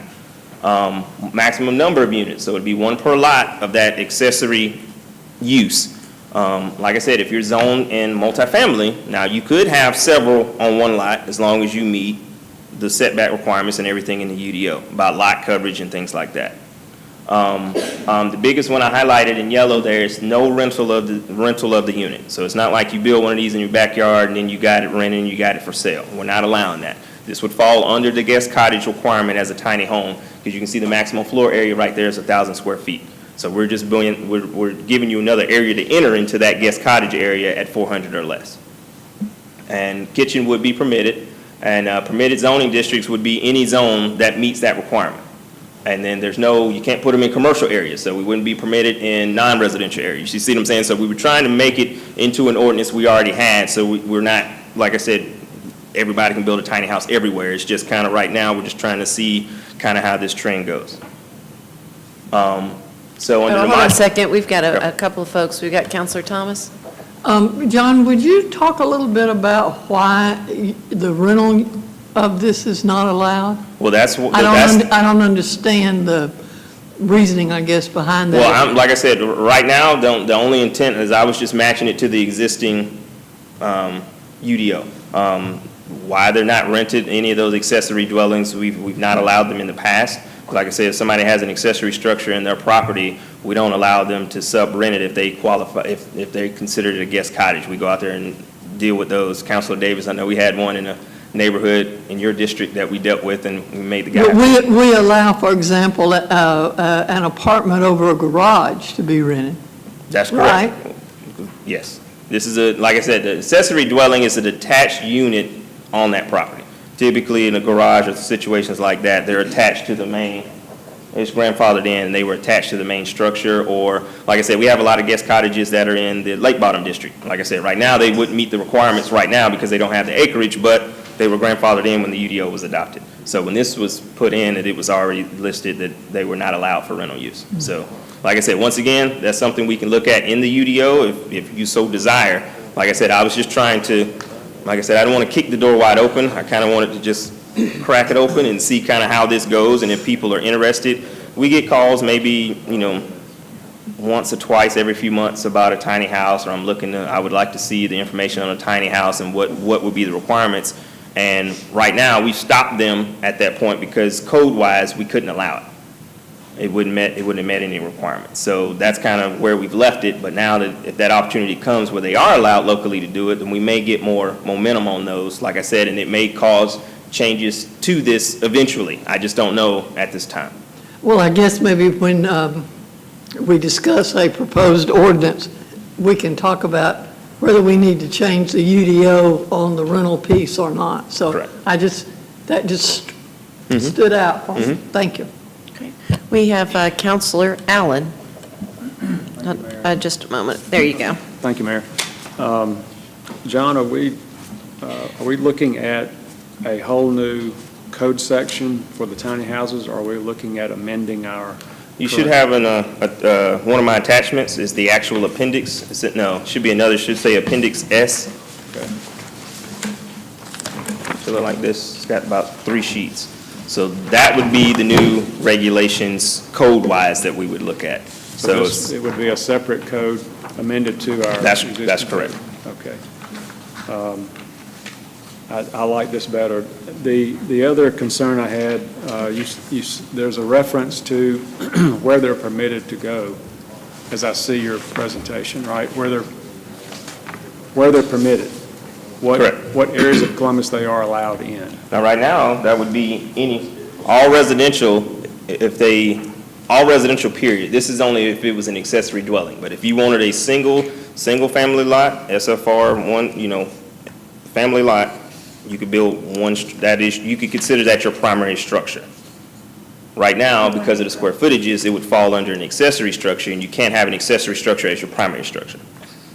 Okay, I guess my concern, I can see someone in a neighborhood wanting to put the tiny house in where you have 2,000, 3,000 square foot homes. And so we start getting calls from the surrounding neighbors not wanting that there due to property values and that kind of thing. So in order to prevent that, would you take a look at maybe some restrictions in that? How it would affect existing neighborhoods, what we can do to prevent, or I guess guide them in areas that would be better suited for maybe a community of tiny houses or something like that. This is so new, I'm not sure how to ask the question without offending anybody, but I'm trying to prevent problems rather than answer or cure. And like I said, that's what, I've been talking to planning for probably a year or so about this and trying to find, and that's what I was trying to tell before, it's really hard to get a place that has a track record of them because there's really been no official rules put down as to this qualifies as a tiny house, or this square footage makes it a tiny house, and these requirements now make you a tiny house. So it's hard to call other jurisdictions. I've actually talked to DCA, and we would probably be the largest city if we adopted anything right now.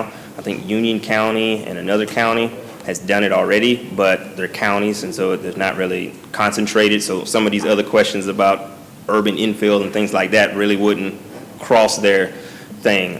Typically, I've talked to building officials in Virginia that actually do have it on the books, and I've talked to some in upstate New York and closer to New York City that have dealt with this, and they're getting kind of mixed reactions. But one of their things with Councilor Thomas, they made sure that it was not allowed for rental use, because they want that person to own that property and be a part of it, as opposed to a transient kind of housing people in and out, and they may get run down. So when I talked to a code official in New York, that's what they told me, and also in Virginia. Virginia, they're half and half. There is restrictions. If you do rent it, it has to be in this zone, but in other places, you have to be the outright homeowner. So there's different, like I said, I just kind of wanted to bring it to you first and kind of see which direction I needed to go before we brought any type of proposal forth. My thing is I just want to stay as close to the state requirements as possible. So if we're doing it, if the state is doing it statewide, I just wanted to bring it to you all to let you know that it is there, that it is an option, but not necessarily that we have to adopt it because it is an appendix. What cities in Georgia did you say it was in? I'd have to look. I want to say it was Union County and Webster County. I'd have to. And I did got you on say some notes here Decatur, somewhere. which would be DeKalb? You said something about Decatur. No, we talked to them, and I've actually talked to the building official in Walton County, kind of close to Athens, and a lot of them are looking at them towards for college use, like for college kids. You have those smaller structures because, they're not really in them like that. They're just, in sleep and study and move out. What are the uses in Union, Webster? I'll have to get all that. I don't have everything from them because when I called DCA, they just listed off the counties and then they didn't give me contact information. So I was in the process of getting information back from them. So you'll ask whether they're owner or rented? Correct. What diversity is, yes, sir. Okay, where they're located in the Correct. city? Okay. Thank you. Okay. And we have Counselor House. Thank you. I just want to make sure I understand what we're looking at using these things for. It's a guest cottage on property somebody else already owns, and they have a primary residence already own it? Is that what we're talking about? No. Or not that? It can be both. It can be both. So if you wanted to buy a plot of land. Right. And you wanted to put a tiny house on it, you would be allowed to do so. As long as it's 1 acre in size? No. The lot. There would be no acre requirement on the single lot. On the single lot, okay. So if you just wanted to buy a lot and put a house on it, the tiny house on it, there would, unless you met all the setbacks and requirements of Okay. such, you could Right. build it. Now, Okay. on an accessory lot, as an Okay. accessory use, then Right. yes, you'd have And to the meet 1 the acre. acreage requirement right now, because the intent Yeah. would be to consider it a guest cottage Guest cottage. that is already in our ordinance. Okay, all right, good, thank you. All right, and we have Counselor Davis. I like the idea. Yeah, I think it's, I think we need to explore it. I know there's a lot of interest in the community. I do think, though, that we really need to take our time on it and put it under a microscope and really look at it. I think Columbus is unique. I think that you'd really have to look at that aspect of rental or lease or whatever. I think when you're in a community that we've got a significant amount of rental properties, apartments, rental homes, things like that, that this would really, maybe disrupt our community. I think, like Councilor Allen said, the value of properties could be disrupted. I think you'd really have to probably look at maybe tiny house communities, or it would definitely be a zoning issue of where these things could go. I don't think you could just start popping them up everywhere without creating some kind of impact problem. I think design standards are very, very important. You really need to look at that and make sure that the standard and the quality is there, or else you do start having some of these problems that we're dealing with and having to tear down these structures now. They'll rapidly deteriorate, and especially if they're used from a transient standpoint. But I do think that, if the design and quality, if it's in the right places, maybe somewhat communities and that, I think you need to look at everything, even from green space and things of that aspect. It's a great little thing to have these social communities. So, I'm interested in it. I'd like our department to move forward with it, but I do think that we need to really understand, in light of being here in Columbus, and create the necessary boundaries that may not be like in other communities. I think we got to shape it to our community specifically if we're going to do that. So, and there may be some pushback with the home builders, so that you may want to go to the Home Builders Association and talk to them, see what they say. I don't see that being a problem when it's more of a community or a zoning where you have a subdivision, so to speak. I think even at that, there needs to be limitations in the numbers in areas throughout Columbus. So those are just some comments off the cuff that I would have dealing with these tiny homes. But I like the concept. I think the millennials, the younger generation's really into it. It gives them an opportunity to have home ownership's important here. I mean, that really is important and significant if you're going to have a tiny house community. So, it's hard for these young folks to make a living today, in a decent wage and all, and then support the utilities and everything else that goes along with it. And, and quite frankly, there's generations that are becoming more minimalist. That's what they want. and they love it, and they love their social spaces, but they want to, if they had a small space, they're fine with that. So, I think that's something we need to explore, and I would encourage Mayor, I would encourage the department to try to move forward with something and work on it. I think that's what you're asking us, right? See how we feel about it? It's, and Counselor Davis is right on. I mean, we hear so much about these kids that work hard and graduate from wherever, and then they're still living at home in basements and rooms, and that's because it's $1,300 a month to rent, or, and so they have to pack it with roommates or whatever. And so this is a way to help that generation get out and on their own as they want to do. But you're right. What I've read and heard is that this next generation is much more minimalist. They will not, in large majorities, they will not be looking for 4,000-foot square homes. They'll be looking for much smaller spaces. So. And Mayor, I know you have a lot of interest in this area over the past as far as building communities, but this is perfect too for redevelopment areas and creating new communities where you've had problems in the past of getting stimulating these areas for growth. Yeah, well, you get young kids in, and they don't have the same, you get them into more areas that are in transition, they don't have the same concerns or needs about schools, right? So you can bring them into areas that maybe have been suffering from distress, and then they create that vibrancy that's so desperately needed in that area that brings in other local retailers, grocery stores and things of that nature, because your population's increasing. So anyway, yeah. Let's see, is that it for questions? I think that is. All right. Kind of talking about the modular home. Like I said, it would be inspected by the DCA. DCA puts an insignia on it. So then if it were to come into Columbus, they would have to get a moving permit. They'd have to pull all trade permits for sewer, water, electrical, and then we would do a building permit on the foundations to make sure it's tied down correctly.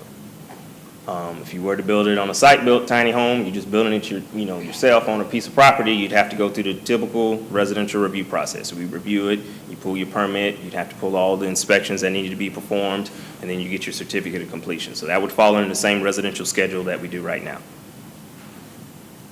Kind of how we mentioned in conclusion, just trying to find use for some of these irregular small lots we may have in the city to make them attractive for redevelopment. And like I said, inspections and codes, we just wanted to kind of be ahead of the trend to understand what's going on and what's coming. And like I said, the next step is to proceed with bringing forward an ordinance in the next few weeks. It could be months, like I said, based off of what we find, and we can make sure we bring that to you. I have a question for Councilor Allen that's asking about how much these things run. Now that one is on the high end, and that one runs you about $135,000 to live in 464 square feet. Wow. So, if that's your. But where is it? If it's in San Francisco, you just saved yourself $600,000. Well, that's a modular. So it's one of those where they would set it wherever you wanted it, but they've got a whole website up. They're going through DCA right now to be approved as a builder, and then they would approve them, and you tell them what site you want them to set it on, and they'll come and set it. So on average, they run them probably between $25,000 and $30,000 to construct. And then, like I said, I'm talking to a few contractors. That's your big return on profit is you got to buy the property. You buying the property, and then you're putting a $30,000 worth of house on a $60,000, $70,000 lot. So a lot of times that's. I kind of had one builder that was on one way, it was like, and I had one builder on the other way that was somewhat interested, depending on how we zone how we do it for zoning and allowed in certain areas. But I know, like I said, that is the highest end. I hadn't seen one cost much more than that one, but that'll run you about $135,000 just to get it to the site. So that's not setting and anything else. That's just that. So that's roughly about $330 a square foot if you chose to live that way. But it's just kind of where it is. So. All right. Well, it looks like you've given us a lot of food for thought, John. Thank you. No questions at this time. So, but do get back to us on a couple. I think you've had a few referrals and questions. If you could either shoot us emails or get back with us. Okay, we've got Okay, all right, thank you, John, thank you. And we'll continue to research that and bring something back. Next, we have a personal care homes update by Rick Jones.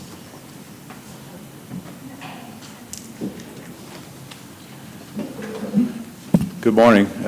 We will try to be as brief as we possibly can, but I have a funny feeling that this is going to be a lot more information and more conversation about this than anything else right now. Because right now we are talking about personal care homes, and we do have particular cases coming before you now in dealing with all that aspect of it. So let me try to go through this. I want to explain to you real quickly here. You sure? There was a misunderstanding that we had a hard stop at 11. Okay. We don't have a hard stop. We're still waiting on some folks, so we're Okay. ready to go ahead. All right, thank you. Personal care in Columbus, there are two things you need to understand about personal care. I'm going to insult your intelligence, and I'm going to read this to you so you make sure you understand it. But it means basically the for-profit or not-for-profit provision of housing, food, and one or more personal services on a fee basis by two or more adults not related to the owner or operated by blood or marriage. That's what personal care means in Columbus. That's under the UDO now. We established that definition. Personal care services means that for the purposes of regulating personal care facilities, assistance with or supervision of essential activities of daily living, such as eating, bathing, grooming, dressing, and ambulating, and the supervision of self-administered medication and similar services. These are the type of things you see going on, hopefully, in a personal care home or personal care service for that aspect of it. That's what we look for when we deal with the UDO on a daily basis from that. Now, having said that, we need to understand that there really are three different classifications of personal care homes in Columbus, Georgia. The first one means that is for those that are 6 and under, that you can have no more than 6 individuals in a house or a building or whatever you want to call it for that. Then they may or may not be disabled, excluding staff, with a long-term residential family-like setting. That's the idea, is you provide that home environment for these folks. You provide some attention to them, some medical care involved with that from that standpoint. Now, from that you go to a type 2, which is really 7 to 18 clients in a building itself. Again, they may or may not be disabled, and again, it's the idea of long-term residential family-like setting involved with that. Personal care type 3 means 19 or more. The same situation here, but it talks about clients that are aged, disabled or ill, excluding hospital clinics and similar institutions that provide medical diagnosis and treatment of illness. These are just large-scale personal care homes, personal care operations, really, than what you would see in a single-family residential setting from that standpoint. Type 3 includes a convalescent or nursing facility providing personal care or medical care or treatment of its residents. So this is a little more involved in terms we deal with on a type 3 basis. There aren't, I say this because I'm going to kind of dispel this rumor in just a second here, but there aren't a lot of type 3 operations in Columbus. There are in dealing with 19 or more. And I'll show you in just a second here as well, type 2 and type 3 are not allowed really in single-family residential areas. We'll show you to that effect as well. But these are the three classifications we look at when we deal with personal care homes in Columbus. These are the classifications, zoning classifications they can actually go into.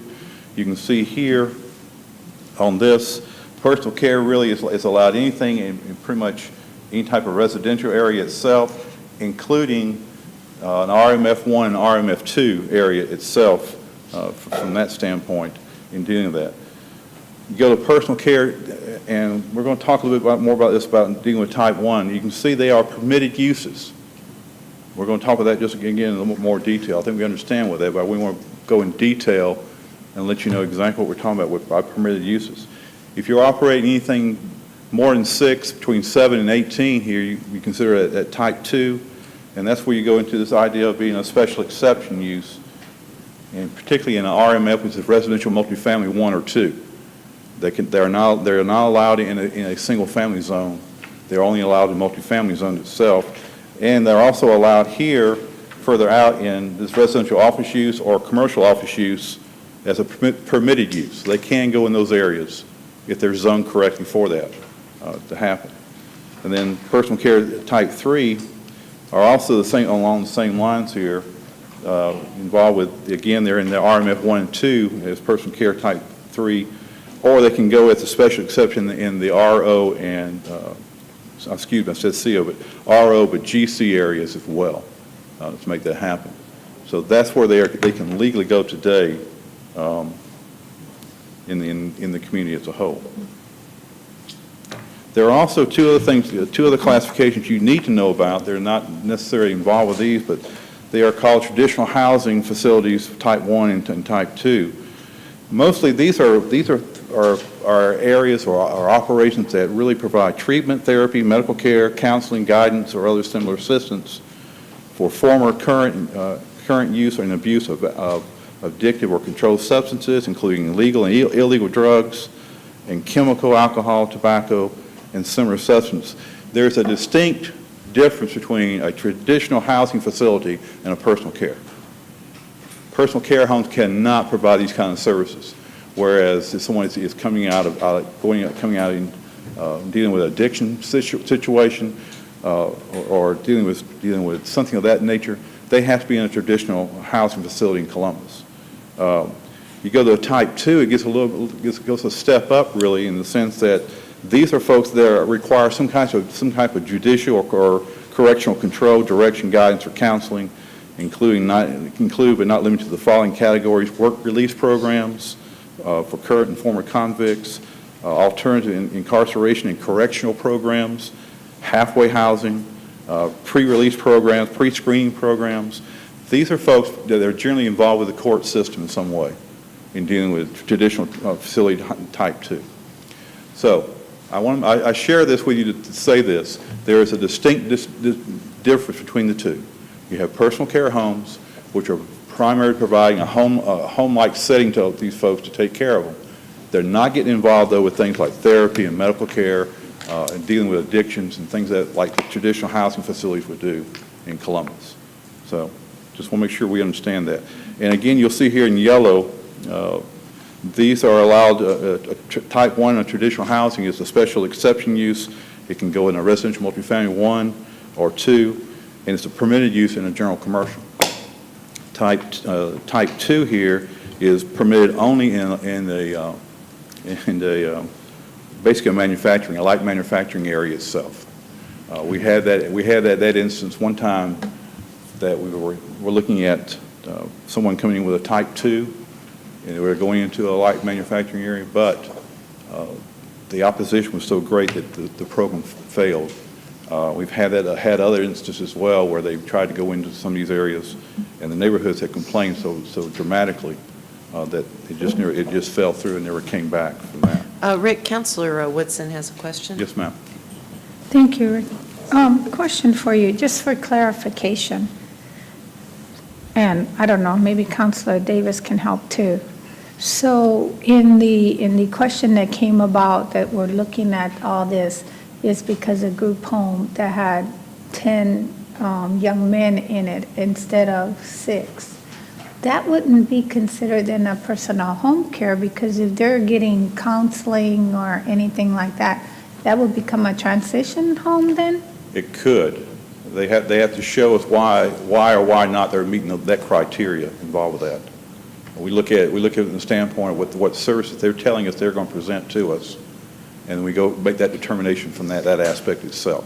Yeah, because when I'm looking at it and thinking, and that's why I want your guidance, the personal home care to me is a place where you just go lay your head, you live in, you eat your basic medicine, just like a normal home. Correct. That's how I look at a personal home care.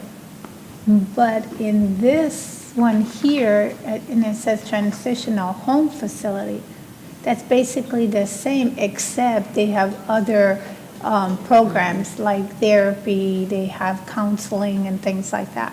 Yes, ma'am. Is that part of a group home, or is that No, ma'am. separate? It is separate for the most part. It is separate.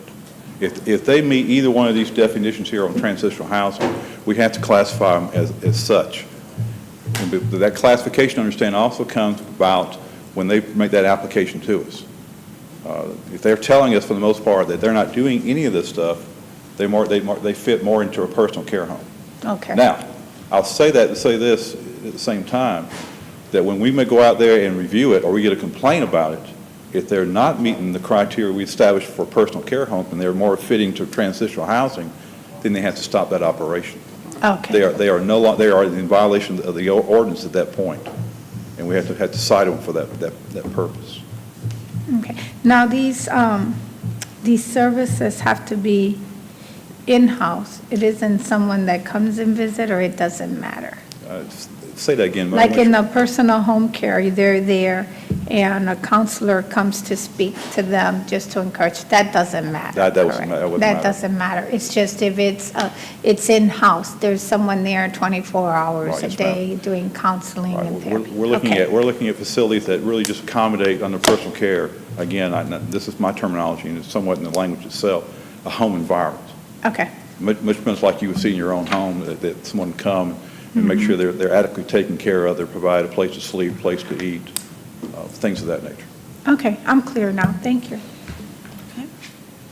Okay. I know we're not going to resolve everything today.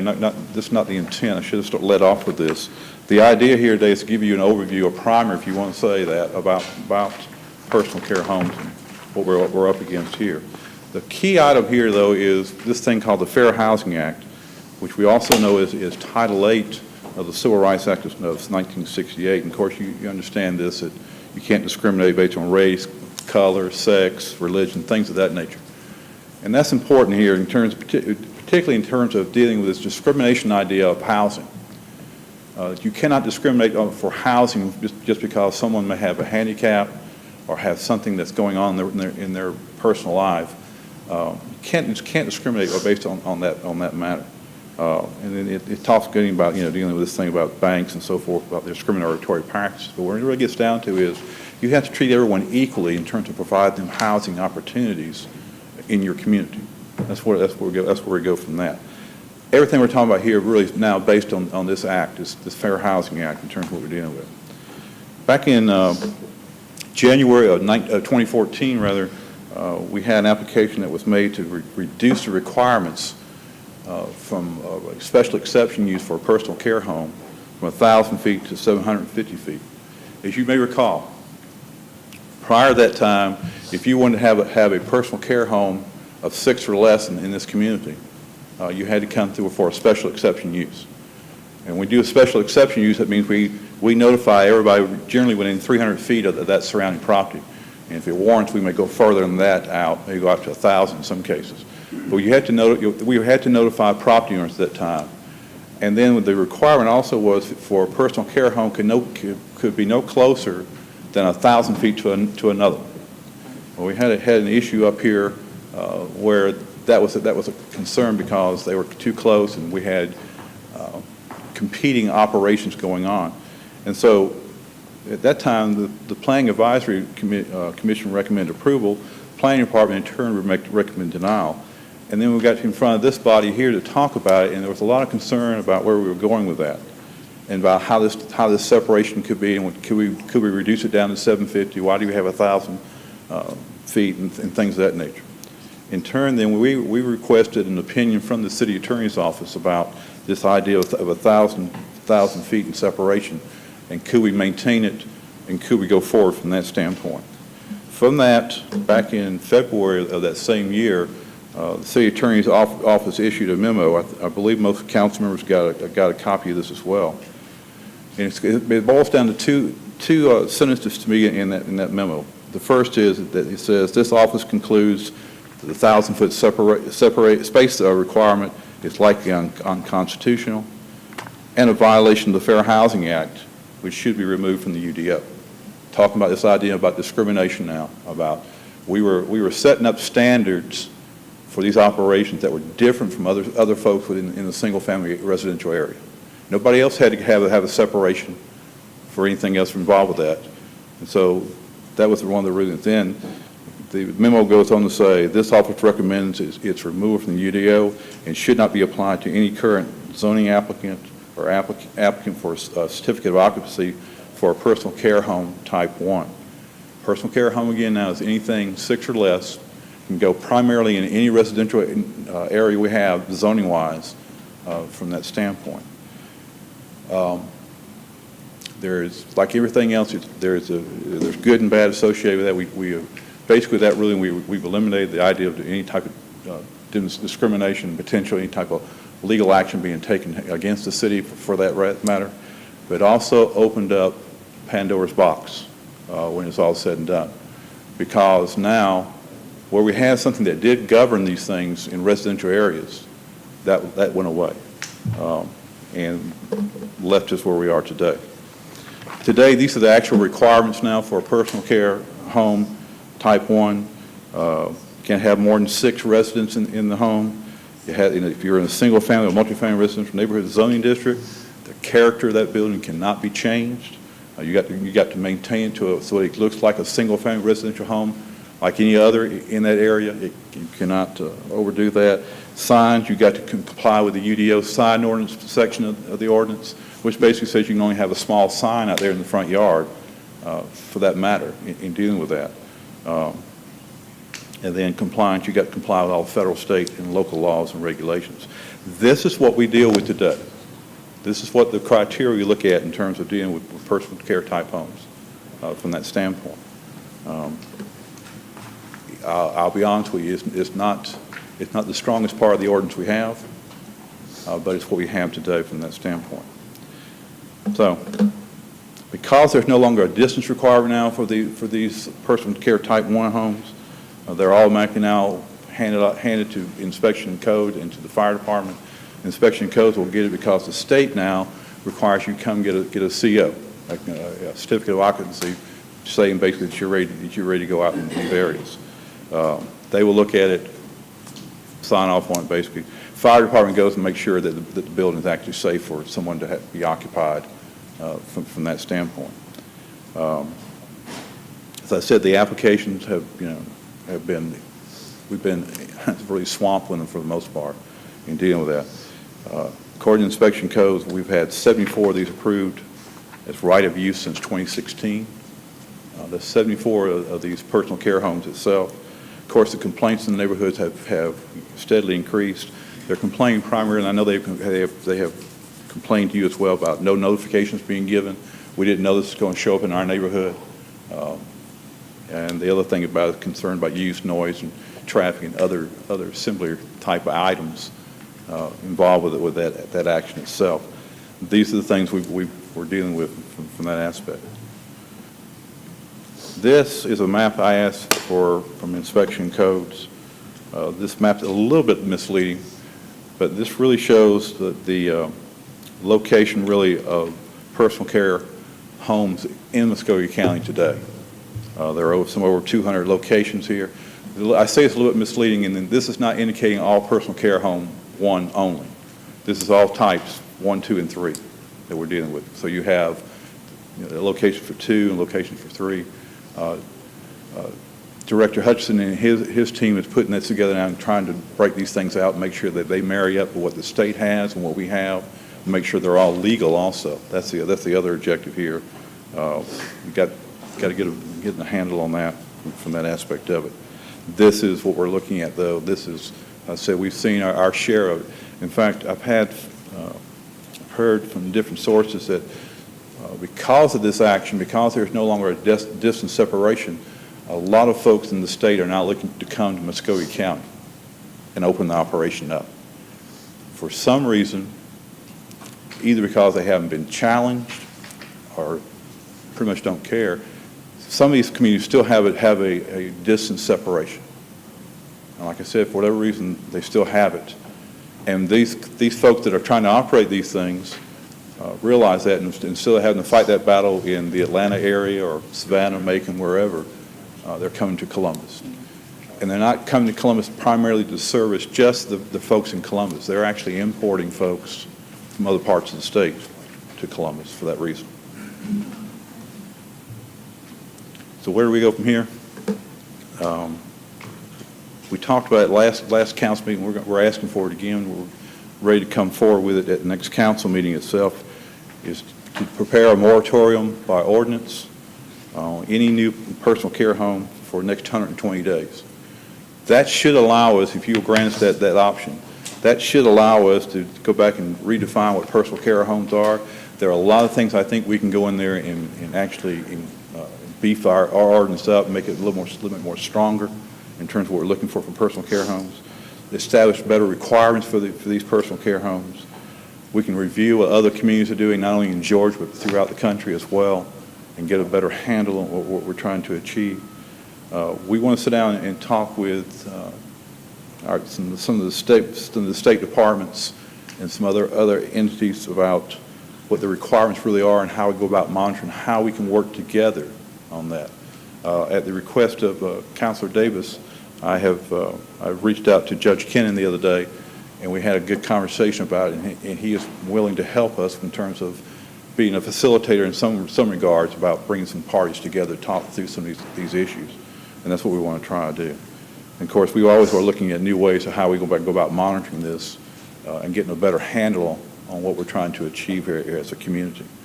So with that, Madam Mayor, I think that concludes my presentation on this. And All right, we have several questions. We have Councilor Allen. Thank you, Mayor. A couple of questions, Rick. I guess the location of the homes, you've got type 1, 2, 3, up to 6, and on, whatever the numbers are, 7 to 18 and 19 and above. So why wouldn't that be categorized as a multifamily use? There used to be a time where zoning ordinances, not just Columbus's, but others, had a strong definition of what a family was in terms of that. It had to be regulated by blood, had to be this and that and so forth. The courts have struck that down many years ago. And so the definition of family, what you and I consider to be family, is no longer the case. For that purpose, we're seeing a lot of folks that,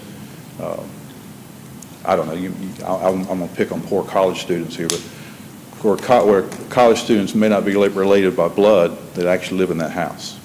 They go to school, I understand, they may be 2 or 3 of them or more. And so that idea is not applicable to the idea of being multifamily in that regard. Multifamily now means really we have individual units that are broken up that can house what you consider a unit, where maybe 3 or 4 folks in one and another one that. Single family, though, talks about just exactly that, being a single family or single number of folks working and living together from that. That's what we're up against. And that's what we're trying to deal with, and we deal with the definitions about who can actually live in a unit. There's no again, trying to make sure that we're not discriminating against anybody. There's nothing that says 3 or 4 folks can live together and stay there for most of them. Nothing illegal about it. The same thing, again, is applicable to this idea about personal care homes. If you're bringing folks together and you're providing them a place to stay, providing it's no more than 6, then they're legally allowed to be there, allowed to stay there. And that's what we're up against, and that's what we're dealing with on a day-to-day basis. I guess I'm struggling with the concept of personal care versus residence. And this is talking about personal care. It's not talking about a residence. And what you just described, as I understood it, was a residence or an apartment or a dormitory-style environment. And that's not what this is. This is, in some cases, you have medical care being provided. And with that, you get into the disposal of some type of medical byproduct that could be dangerous. And I think we really need to take a close look at what we're creating here. I think we are only going to hear more complaints from the community as these things pop up.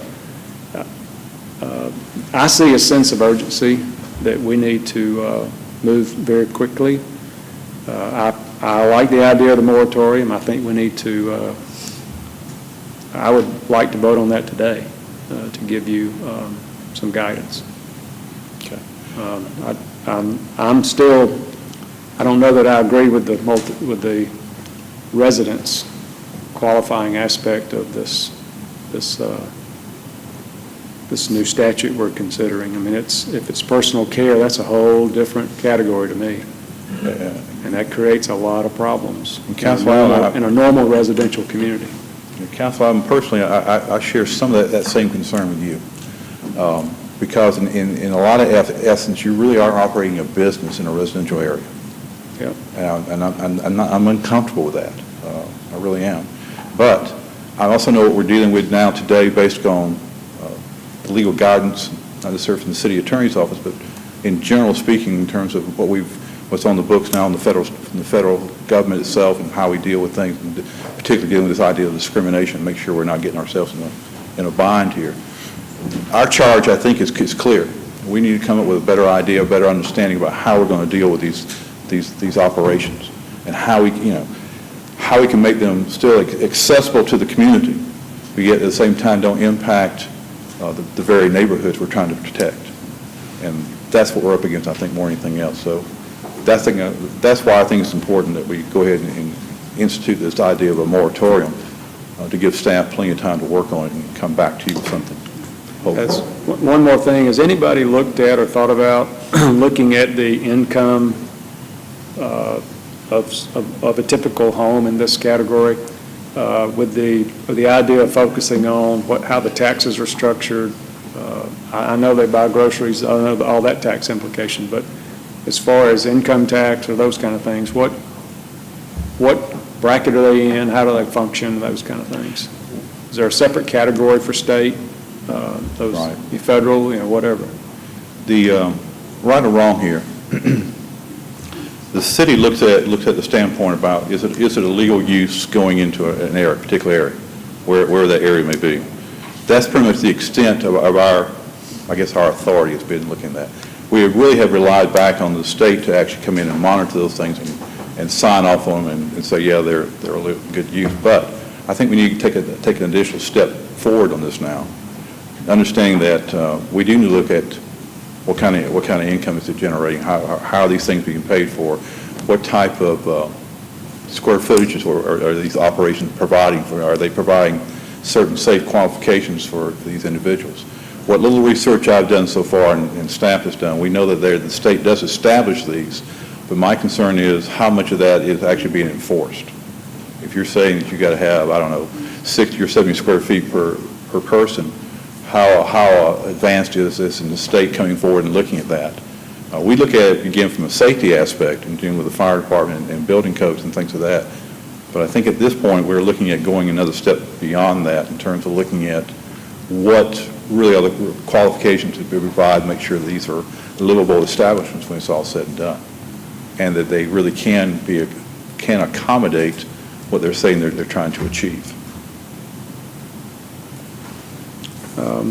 On the type 1 category, is the range of numbers up to 6, does that include the person providing the personal care? Yes, sir, it does. Yes, sir. Okay, and they stay there 24 hours? I'm going to say yes, they do. They should be. There has to be some supervision on site to maintain these folks. Whether that's happening in every case, I cannot tell you that today. Not in all honesty. Well, since there are children involved, that heightens the sense of urgency, in Absolutely. my opinion. So I would like for us to look at that as well. Okay. We can do that as well. Thank you, Mayor. All right. We've got, we have Clifton Fay and Mr. Counselor, Mr. City Attorney, we have several counselors lined up after you, but we've had a motion, or I think it was at least a request, that we pass a moratorium. We're bringing an ordinance on the 14th. Okay. That's the only way we can do it. It's going to provide a moratorium on type 2 and type 3 homes that require special exception use approval by this council. As Rick has explained, you cannot prohibit the type 1, 2 to 6 people in any zoning district. And now there is one, I think it's type 2 that's on the table.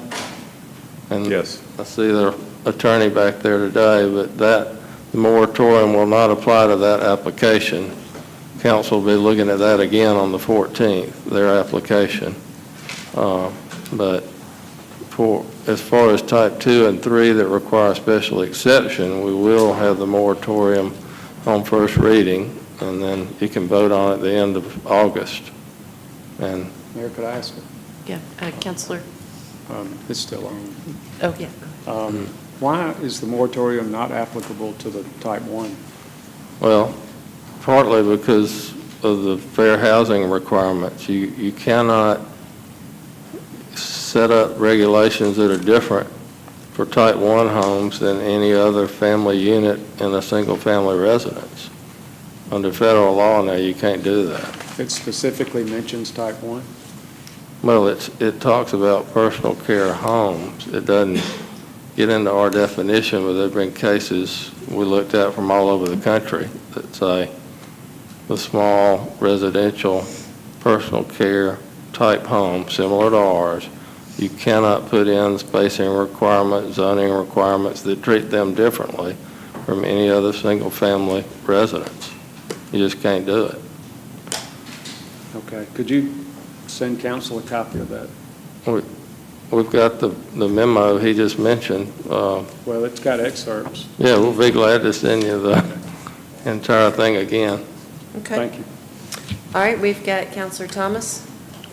A couple of things. Mr. Jones, as you're looking at the requirements to go into the UDO, I'd like for you to take a look at if we need to make any differentiation in type 2 or type 2 homes particularly by age. You know, if the people in this type 2 home are 12 and under, you have to do these kinds of things. If they're 12 and older, you have to do these kinds of things, including, you were talking about square footage requirements and some of those kinds of things. As I understand it, we do not currently have any of those kinds of requirements in the UDO. We do not. The state does have some of those requirements in there where they'll set aside, like I said, the square footage that, open space you have to provide for each individual.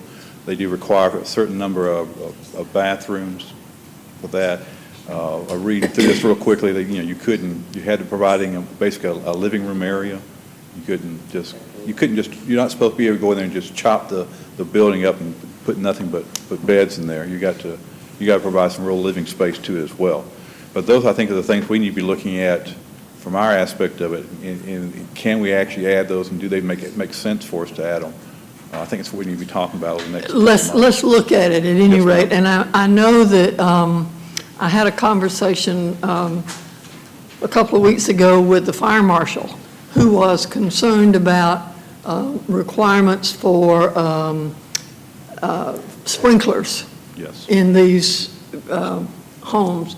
And we need to make sure that some of those kinds of things, they may already be in the fire code, but I'd like for us to make it easy for someone who wants to put one of these homes in to have all of the information in one spot, that they don't have to go to the planning department and then to the fire department and then to the, let's see if we can't get it all together.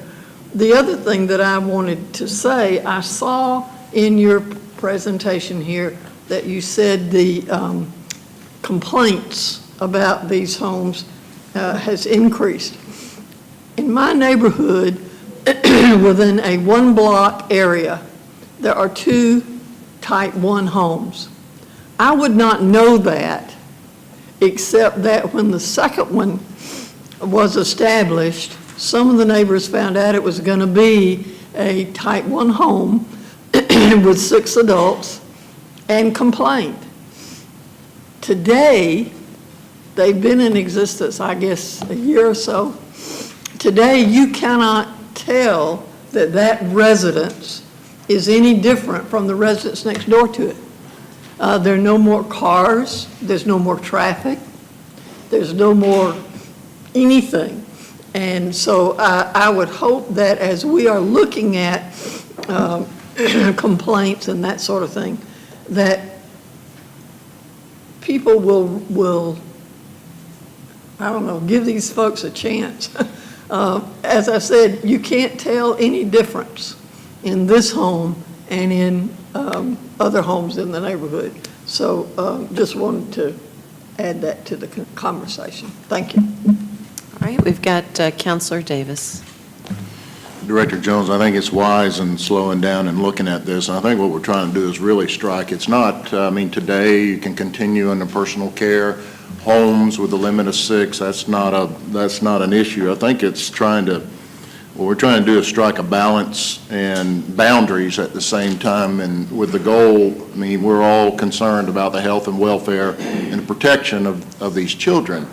And we've always dealt with these personal care homes mainly and primarily with adults, and now this request has opened the door to a lot of concerns and questions and issues relating to children. I think you're right as far as there are a number of requirements and regulations that are out there. It's just not our ordinance. Our ordinance just speaks to the number of inhabitants. But there are other requirements and regulations that must take place as well, and I would suspect that there's probably a lot of violations in that area as well. You know, the other thing that hasn't been touched, and just researching this, there's a lot of stuff happening in the state right now. There's some laws that have just been passed, and I'm not sure how that affects this situation, but I know it deals with application process and so forth. That's governed at another level, and then you have so many entities, whether it's DFACS or DJJ or others who are involved. There's a lot of moving parts here, but just being able to understand this, I know in speaking to some of these people, there's other communities that have had challenges in this area in dealing with troubled youth. Now, you can define that any way you want to, but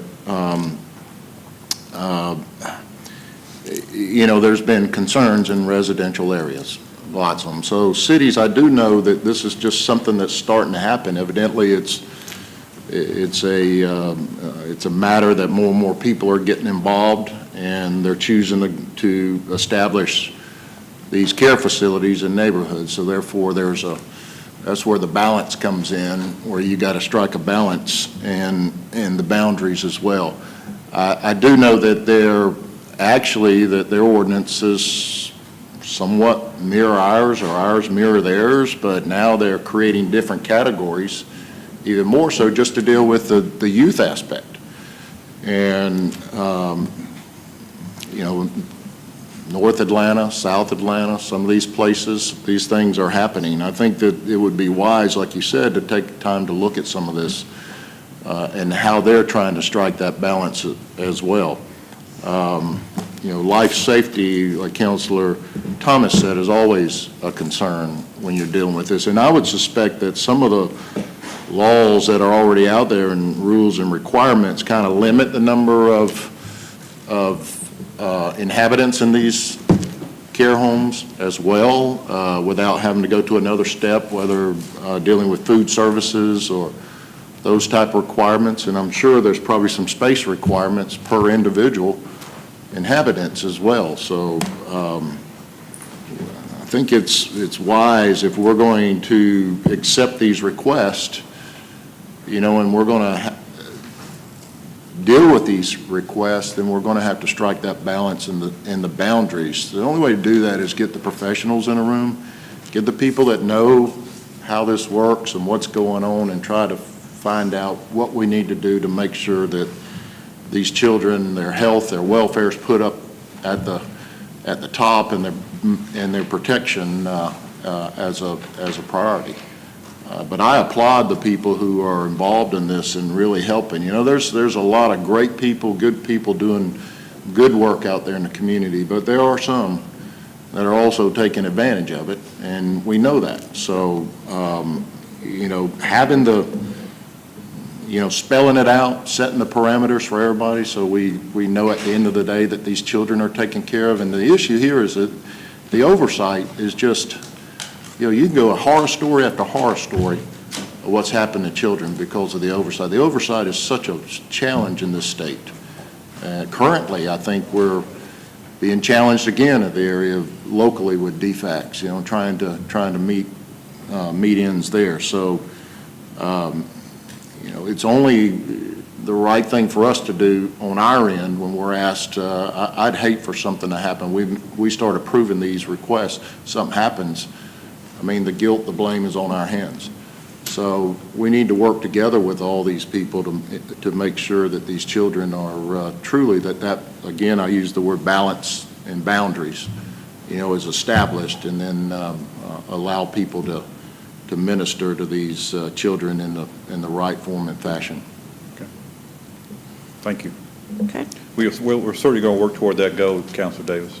That's our objective here, is to make sure we can have something that really does govern these things and where they go and how they're being used, and make sure we can ensure the quality of it when it's all said and done. So that's our main objective here, is to really get a better handle on what these things are impacting the community and neighborhoods as a whole. And it came to my attention, would you also really look into this whatever the changes, the recent changes in the law is dealing with, I know it's dealing with the application process, it's dealing with group homes, it's dealing with homes in general. I know there's a push to really try to encourage foster care, and you see that going on now. There's a lot of programs that are pushing foster care with families, pushing families to take these hurting children or troubled youth in. So I don't know how that affects. I've heard it's having an effect on the group home or the personal care side, but I don't know yet. I know these are just recent laws that have changed. So that's something that plays into this whole matter as well. So maybe the city attorney's office can look into that to try to understand that. But I'm sure the court system probably knows about it. But certainly having all the players at the table, pops, even the medical community would be probably a good thing to have at the table as well to discuss this, so we're all on the same page. And Councilor Davis, thank you. We have been made mindful of the fact there are some changes in the law coming forth, and we are trying to investigate that now as well. So we'll certainly include that in part of our discussion. Okay. Thank you. All right, we've got Councilor Barnes. Well, I, for one, I'm glad that we are thinking about initiate a moratorium. The many conversations over the years that we've had on some of the organizations, I know for a fact that the state, they do initiate guidelines initially, and they do inspect these operations. The unfortunate part of it is the fact that there's no continual maintenance of it. There's no continual inspections. You and I have had a number of discussions about some of these operations where they were somewhat remiss in the total care of the individuals there. And because people are living longer, there's going to be more of an increased demand for operations like this. So it's on us as a ruling body to make sure that we protect the citizens that are living there. So I'm kind of glad that we are proposing a moratorium on these here. All right, and we have Councilor House. Just a fast question for clarification. If the supervisors don't sleep there, if I have a rotating staff that comes in every 8 hours or something like that, would that count as part of the numbers, or is it just the kids that live there? No, that's a great point, because not necessarily, they may have 6 individuals there, but they may have somebody. It really is, let me back up. It's really talking about 6 individuals who actually live in the site, on the site itself. Your point is well taken. They could have a rotating staff in there that comes every 8 hours, whatever, but they have to have somebody there, I would think, All the to time. supervise Yeah. and maintain that facility. Okay, all right, thanks. All right. That concludes discussion on this matter. Rick, we do have had requested a, I'm going to turn it over to the city manager, an executive session on personnel, litigation, and okay. Personnel, potential litigation. Okay, let's see, we've got, before we break, we've got a question from Councilor Baker. Hold on a moment. Before we leave the group homes, I wanted to ask the city attorney to look at something. On the special exceptions for type 2, for example, where it's 7 to 18. On a special exception, do we have the authority to set, whether on each individual circumstance, 7 or 8 or 9 or 10? Yes. When it comes to you, you can put in as a condition a limit between 7 and 18. Of course, one of the amendments that Rick and planning are considering is maybe lowering that number down to 15, 7 to 15. But if it comes to you as a special exception request, you may lower the number anywhere in that range as a condition. On that particular petition? On that particular petition, yes. Thank you. All right. Okay. All right, hold on, we've got You can do that now. Counselor Davis. Yeah, and I wanted to, I think, you know, when you talk about, you look at the type 2, to Counselor Baker's point, even though we say 7 to 18, I think you'll find out that with a residential, I believe the state law says that if you have more than 13 in a facility, then you have to have, it's a whole different, it's commercial operations, everything you have to go through. So there's other perimeters there that just completely takes out the picture. So really up to 13, when it starts at 13, and then I think even at 9 or, 8, 9, or 10, you're looking at life safety issues. As Counselor Thomas talked about, what the fire department stated, and exits, things of that nature now that have to, it would totally change the structure of a residential home. So these things are out there. There's a lot of, like I said, requirements and regulations that are out there. And it may be we want to look at another category to incorporate all this to find that balance and the boundaries. I'm not sure what these other communities are doing it, but we're not the only ones dealing with this issue. So, right there, that would stop. The limit would be 7 to 13 from that standpoint, because there's no way you can put in a commercial operation. So 18 doesn't, 14 to 18 doesn't even apply to what we're talking about. Anyway, just food for thought. All right, great. Well, that concludes that. Rick, we know you've got one more if you'll stick around, but we're going to take an executive session if we can get a vote. We've got, as I said earlier, it's a matter of personnel and litigation. Yes, Lisa? I was going to say, we can bring that last presentation back at another date. time? Yes, we can do that. Oh, fantastic. Okay, great. Well, if I can get a motion then to enter executive session. A motion, is there a second? All right. All those in favor, please state aye. Okay, if you would, please. We are adjourned, and we are in executive session. If you would, please clear the room. And personnel. And so at this time, we have a comment from Councilor Woodson. Deputy City Manager Lisa Goodwin. There's a meeting this evening at 6 o'clock. It was brought to my attention about the horse and carriage at the loft. Can I please get a copy of that ordinance, that draft ordinance, so that I'm there and prepare for that meeting? I didn't see it in my email, but I was speaking to someone. That doesn't mean I didn't get it, because there's tons of email. But I was speaking to someone, and they brought it to my attention. And so I want to be present, but I would like to look over the draft so that I'm prepared if any questions are asked of me. I'm prepared for the conversation. Okay, sounds good. Okay, and Judy and Mr. House, because y'all are at large, if you have a time this evening, you don't have anything to do, it's at the loft at 6 o'clock, and it's in the green space, I guess it is, in that room they have up there, and it is to discuss a draft ordinance about the horse and carriage. So it's tonight, not tomorrow night? Okay, all right. And I just found that out this morning, but I want to be prepared for it to And make we'll sure. ask That's tonight. Lucy if she can provide that to you. She has the draft ordinance. Okay. All right. All right, thank you.